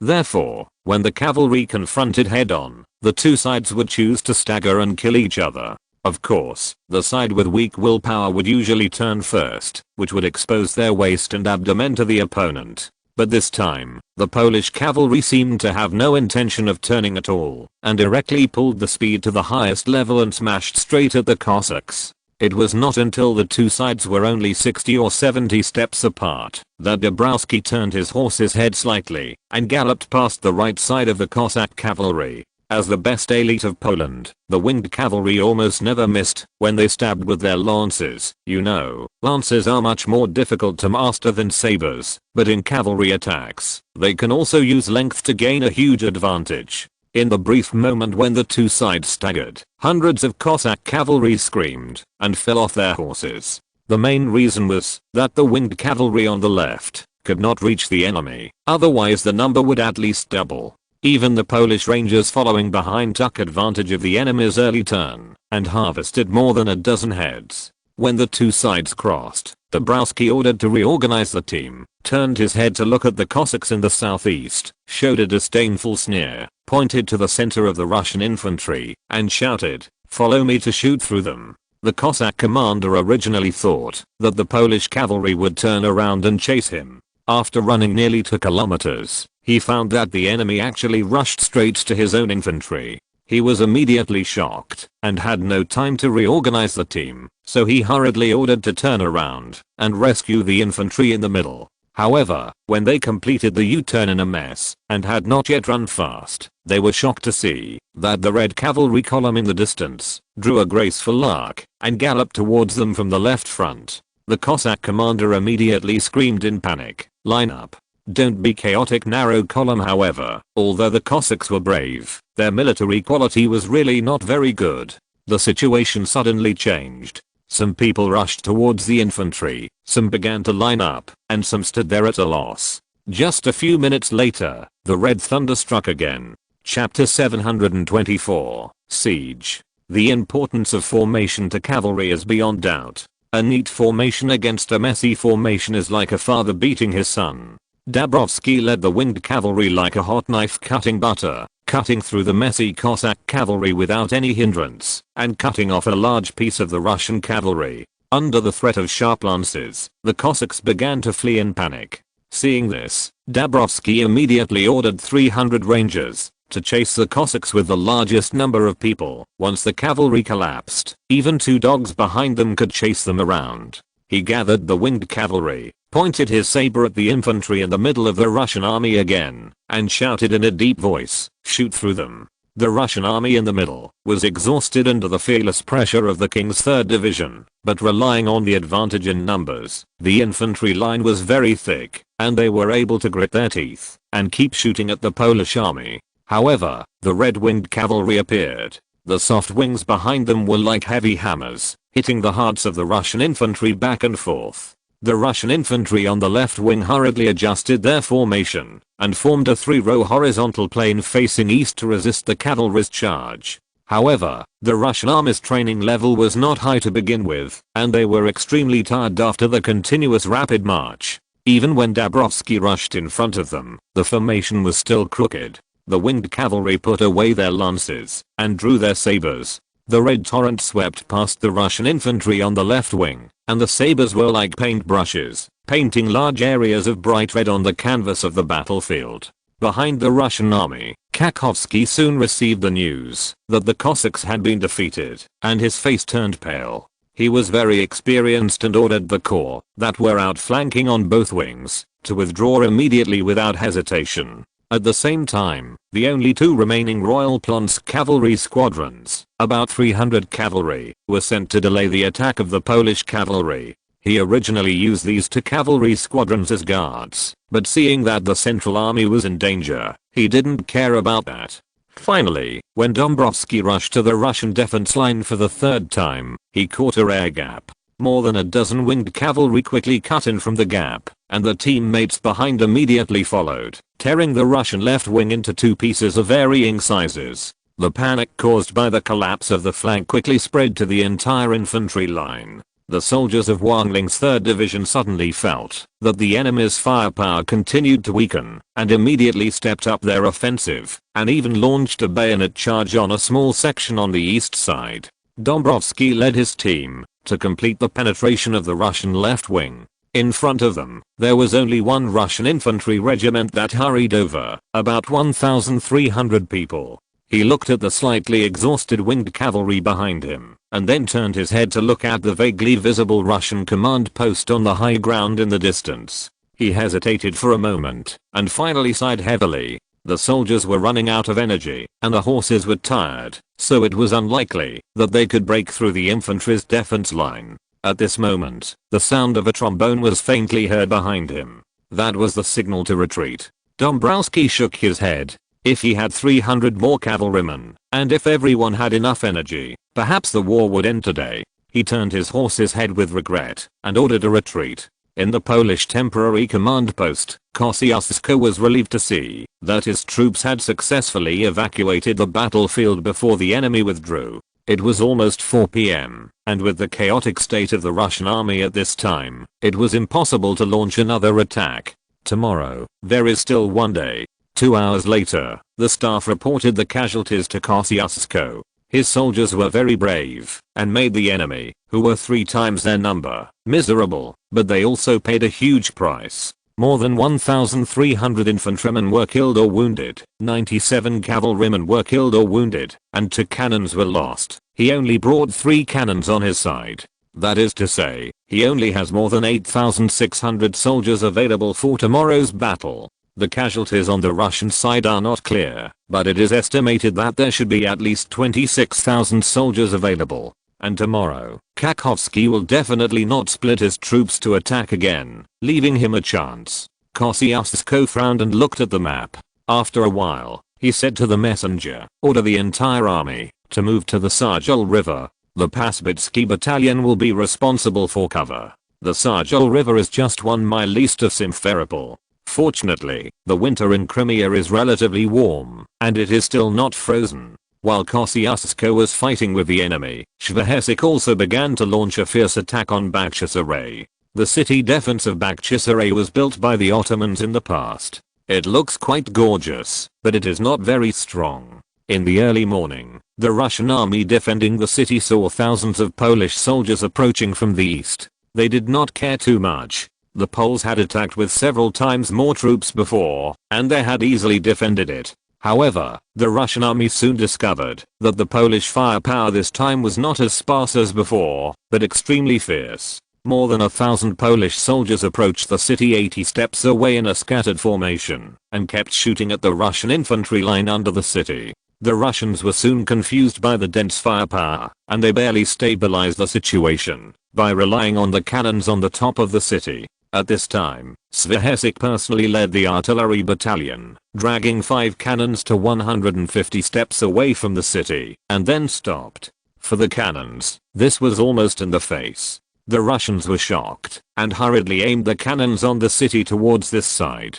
Shverhesik loudly ordered the soldiers to fix the gun carriages and carry ammunition. A few minutes later, 3 Russian shells fell not far from their side, smashing 2 deep pits, and then jumped back. The Polish artillery also began to load ammunition. Russian Commander Trunikov was so frightened by this desperate posture that he broke out in a cold sweat and wanted to send infantry to drive away the cannons, but the dense gunfire in his ears made him give up this idea. Soon, the Polish cannons also roared. 5 shells slammed on the city wall, and the rubble flew everywhere. In particular, there was a 24-pound cannon. It was moved from the Kursk fortress, which left a big hole on the city wall as deep as an adult's arm. The Russian artillery also tried their best to increase the firepower of the counterattack. The shells fired from the top of the city were extremely powerful with the momentum of falling. Even if they fell on the ground 5 or 6 meters away from the Polish artillery, the rubble they smashed could seriously injure people. 2 Polish artillerymen immediately groaned in pain and fell in a pool of blood. Immediately, 2 people ran up from behind and took over their work without saying a word. The Polish cannon spewed flames again. This time the 24-pound cannon directly blew away the top of the city wall, leaving a huge gap. The Russian commander finally reacted and waved his hand at the artillery, shouting, "Idiots, switch to grapeshot." Chapter 725 The Final Showdown. Bang, bang, several shells flew from the top of the city wall, and halfway through, they broke into dozens of iron balls the size of goose eggs, sweeping across the Polish artillery positions below the city in an instant. Świehezik heard shells passing over his head, and the sound of the iron balls rubbing against the air made his ears sore. But he did not move at all, but confirmed the losses of the artillery at the fastest speed, and shouted loudly to the messenger behind him, the igniter of the number 2 gun, the gunner and loader of the number 4 gun, and the number 5 gun. As the messenger conveyed the order to the rear, several reserve artillerymen immediately came up. In fact, even Colonel Świehezik had a substitute if he was hit. Lieutenant Colonel Dolphin would come forward and take his place. But the artillery must not retreat even a little bit. Just like that, when the 24-pound gun fired the 27th shell and the bodies of soldiers were lying around it, a section of the east side of Bakhchisaray city finally collapsed. A smile of relief flashed across Świehezik's eyes, and he turned around and waved to the herald. He didn't need to say much, as the battle deployment had been prepared long ago, and the sound of military drums soon rang out all around.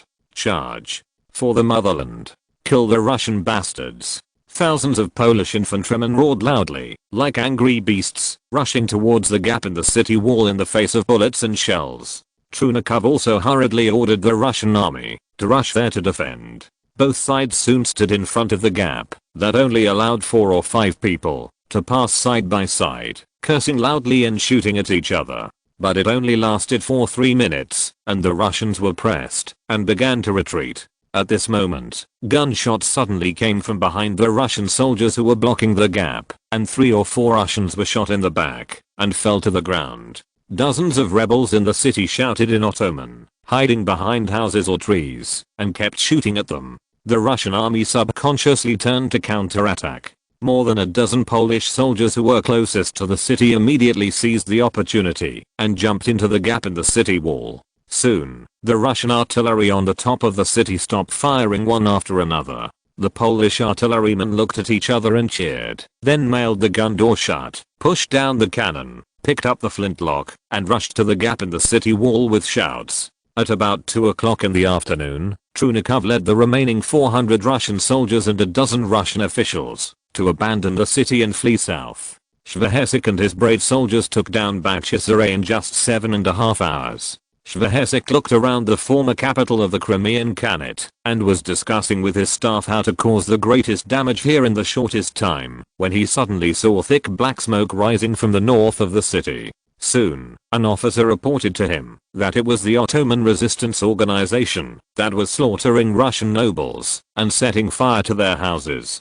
Świehezik was stunned for a moment, then smiled and turned to the staff officer and said, "That's right, the Ottomans are the most suitable people for the sabotage work. Although most of the residents of Crimea are Cossacks from southern Russia, the Ottomans have ruled here for hundreds of years. Although they are few in number, they have the pride of being in power. But since Potemkin led his army to occupy Crimea, the Ottomans have become a discriminated inferior nation. At present, there are no Russian troops stationed in the city, and their anger, which has been accumulated for nearly 10 years, immediately broke out." After a brief thought, Świehezik said to the staff officer, "Let the soldiers rest as soon as possible. We will set off tomorrow morning." "Yes, battalion commander." The latter nodded and asked, "Are we going to reinforce General Kosciuszko?" "No." Świehezik looked up to the east. "I believe that, if the general knew the situation here, he would definitely not want us to reinforce him.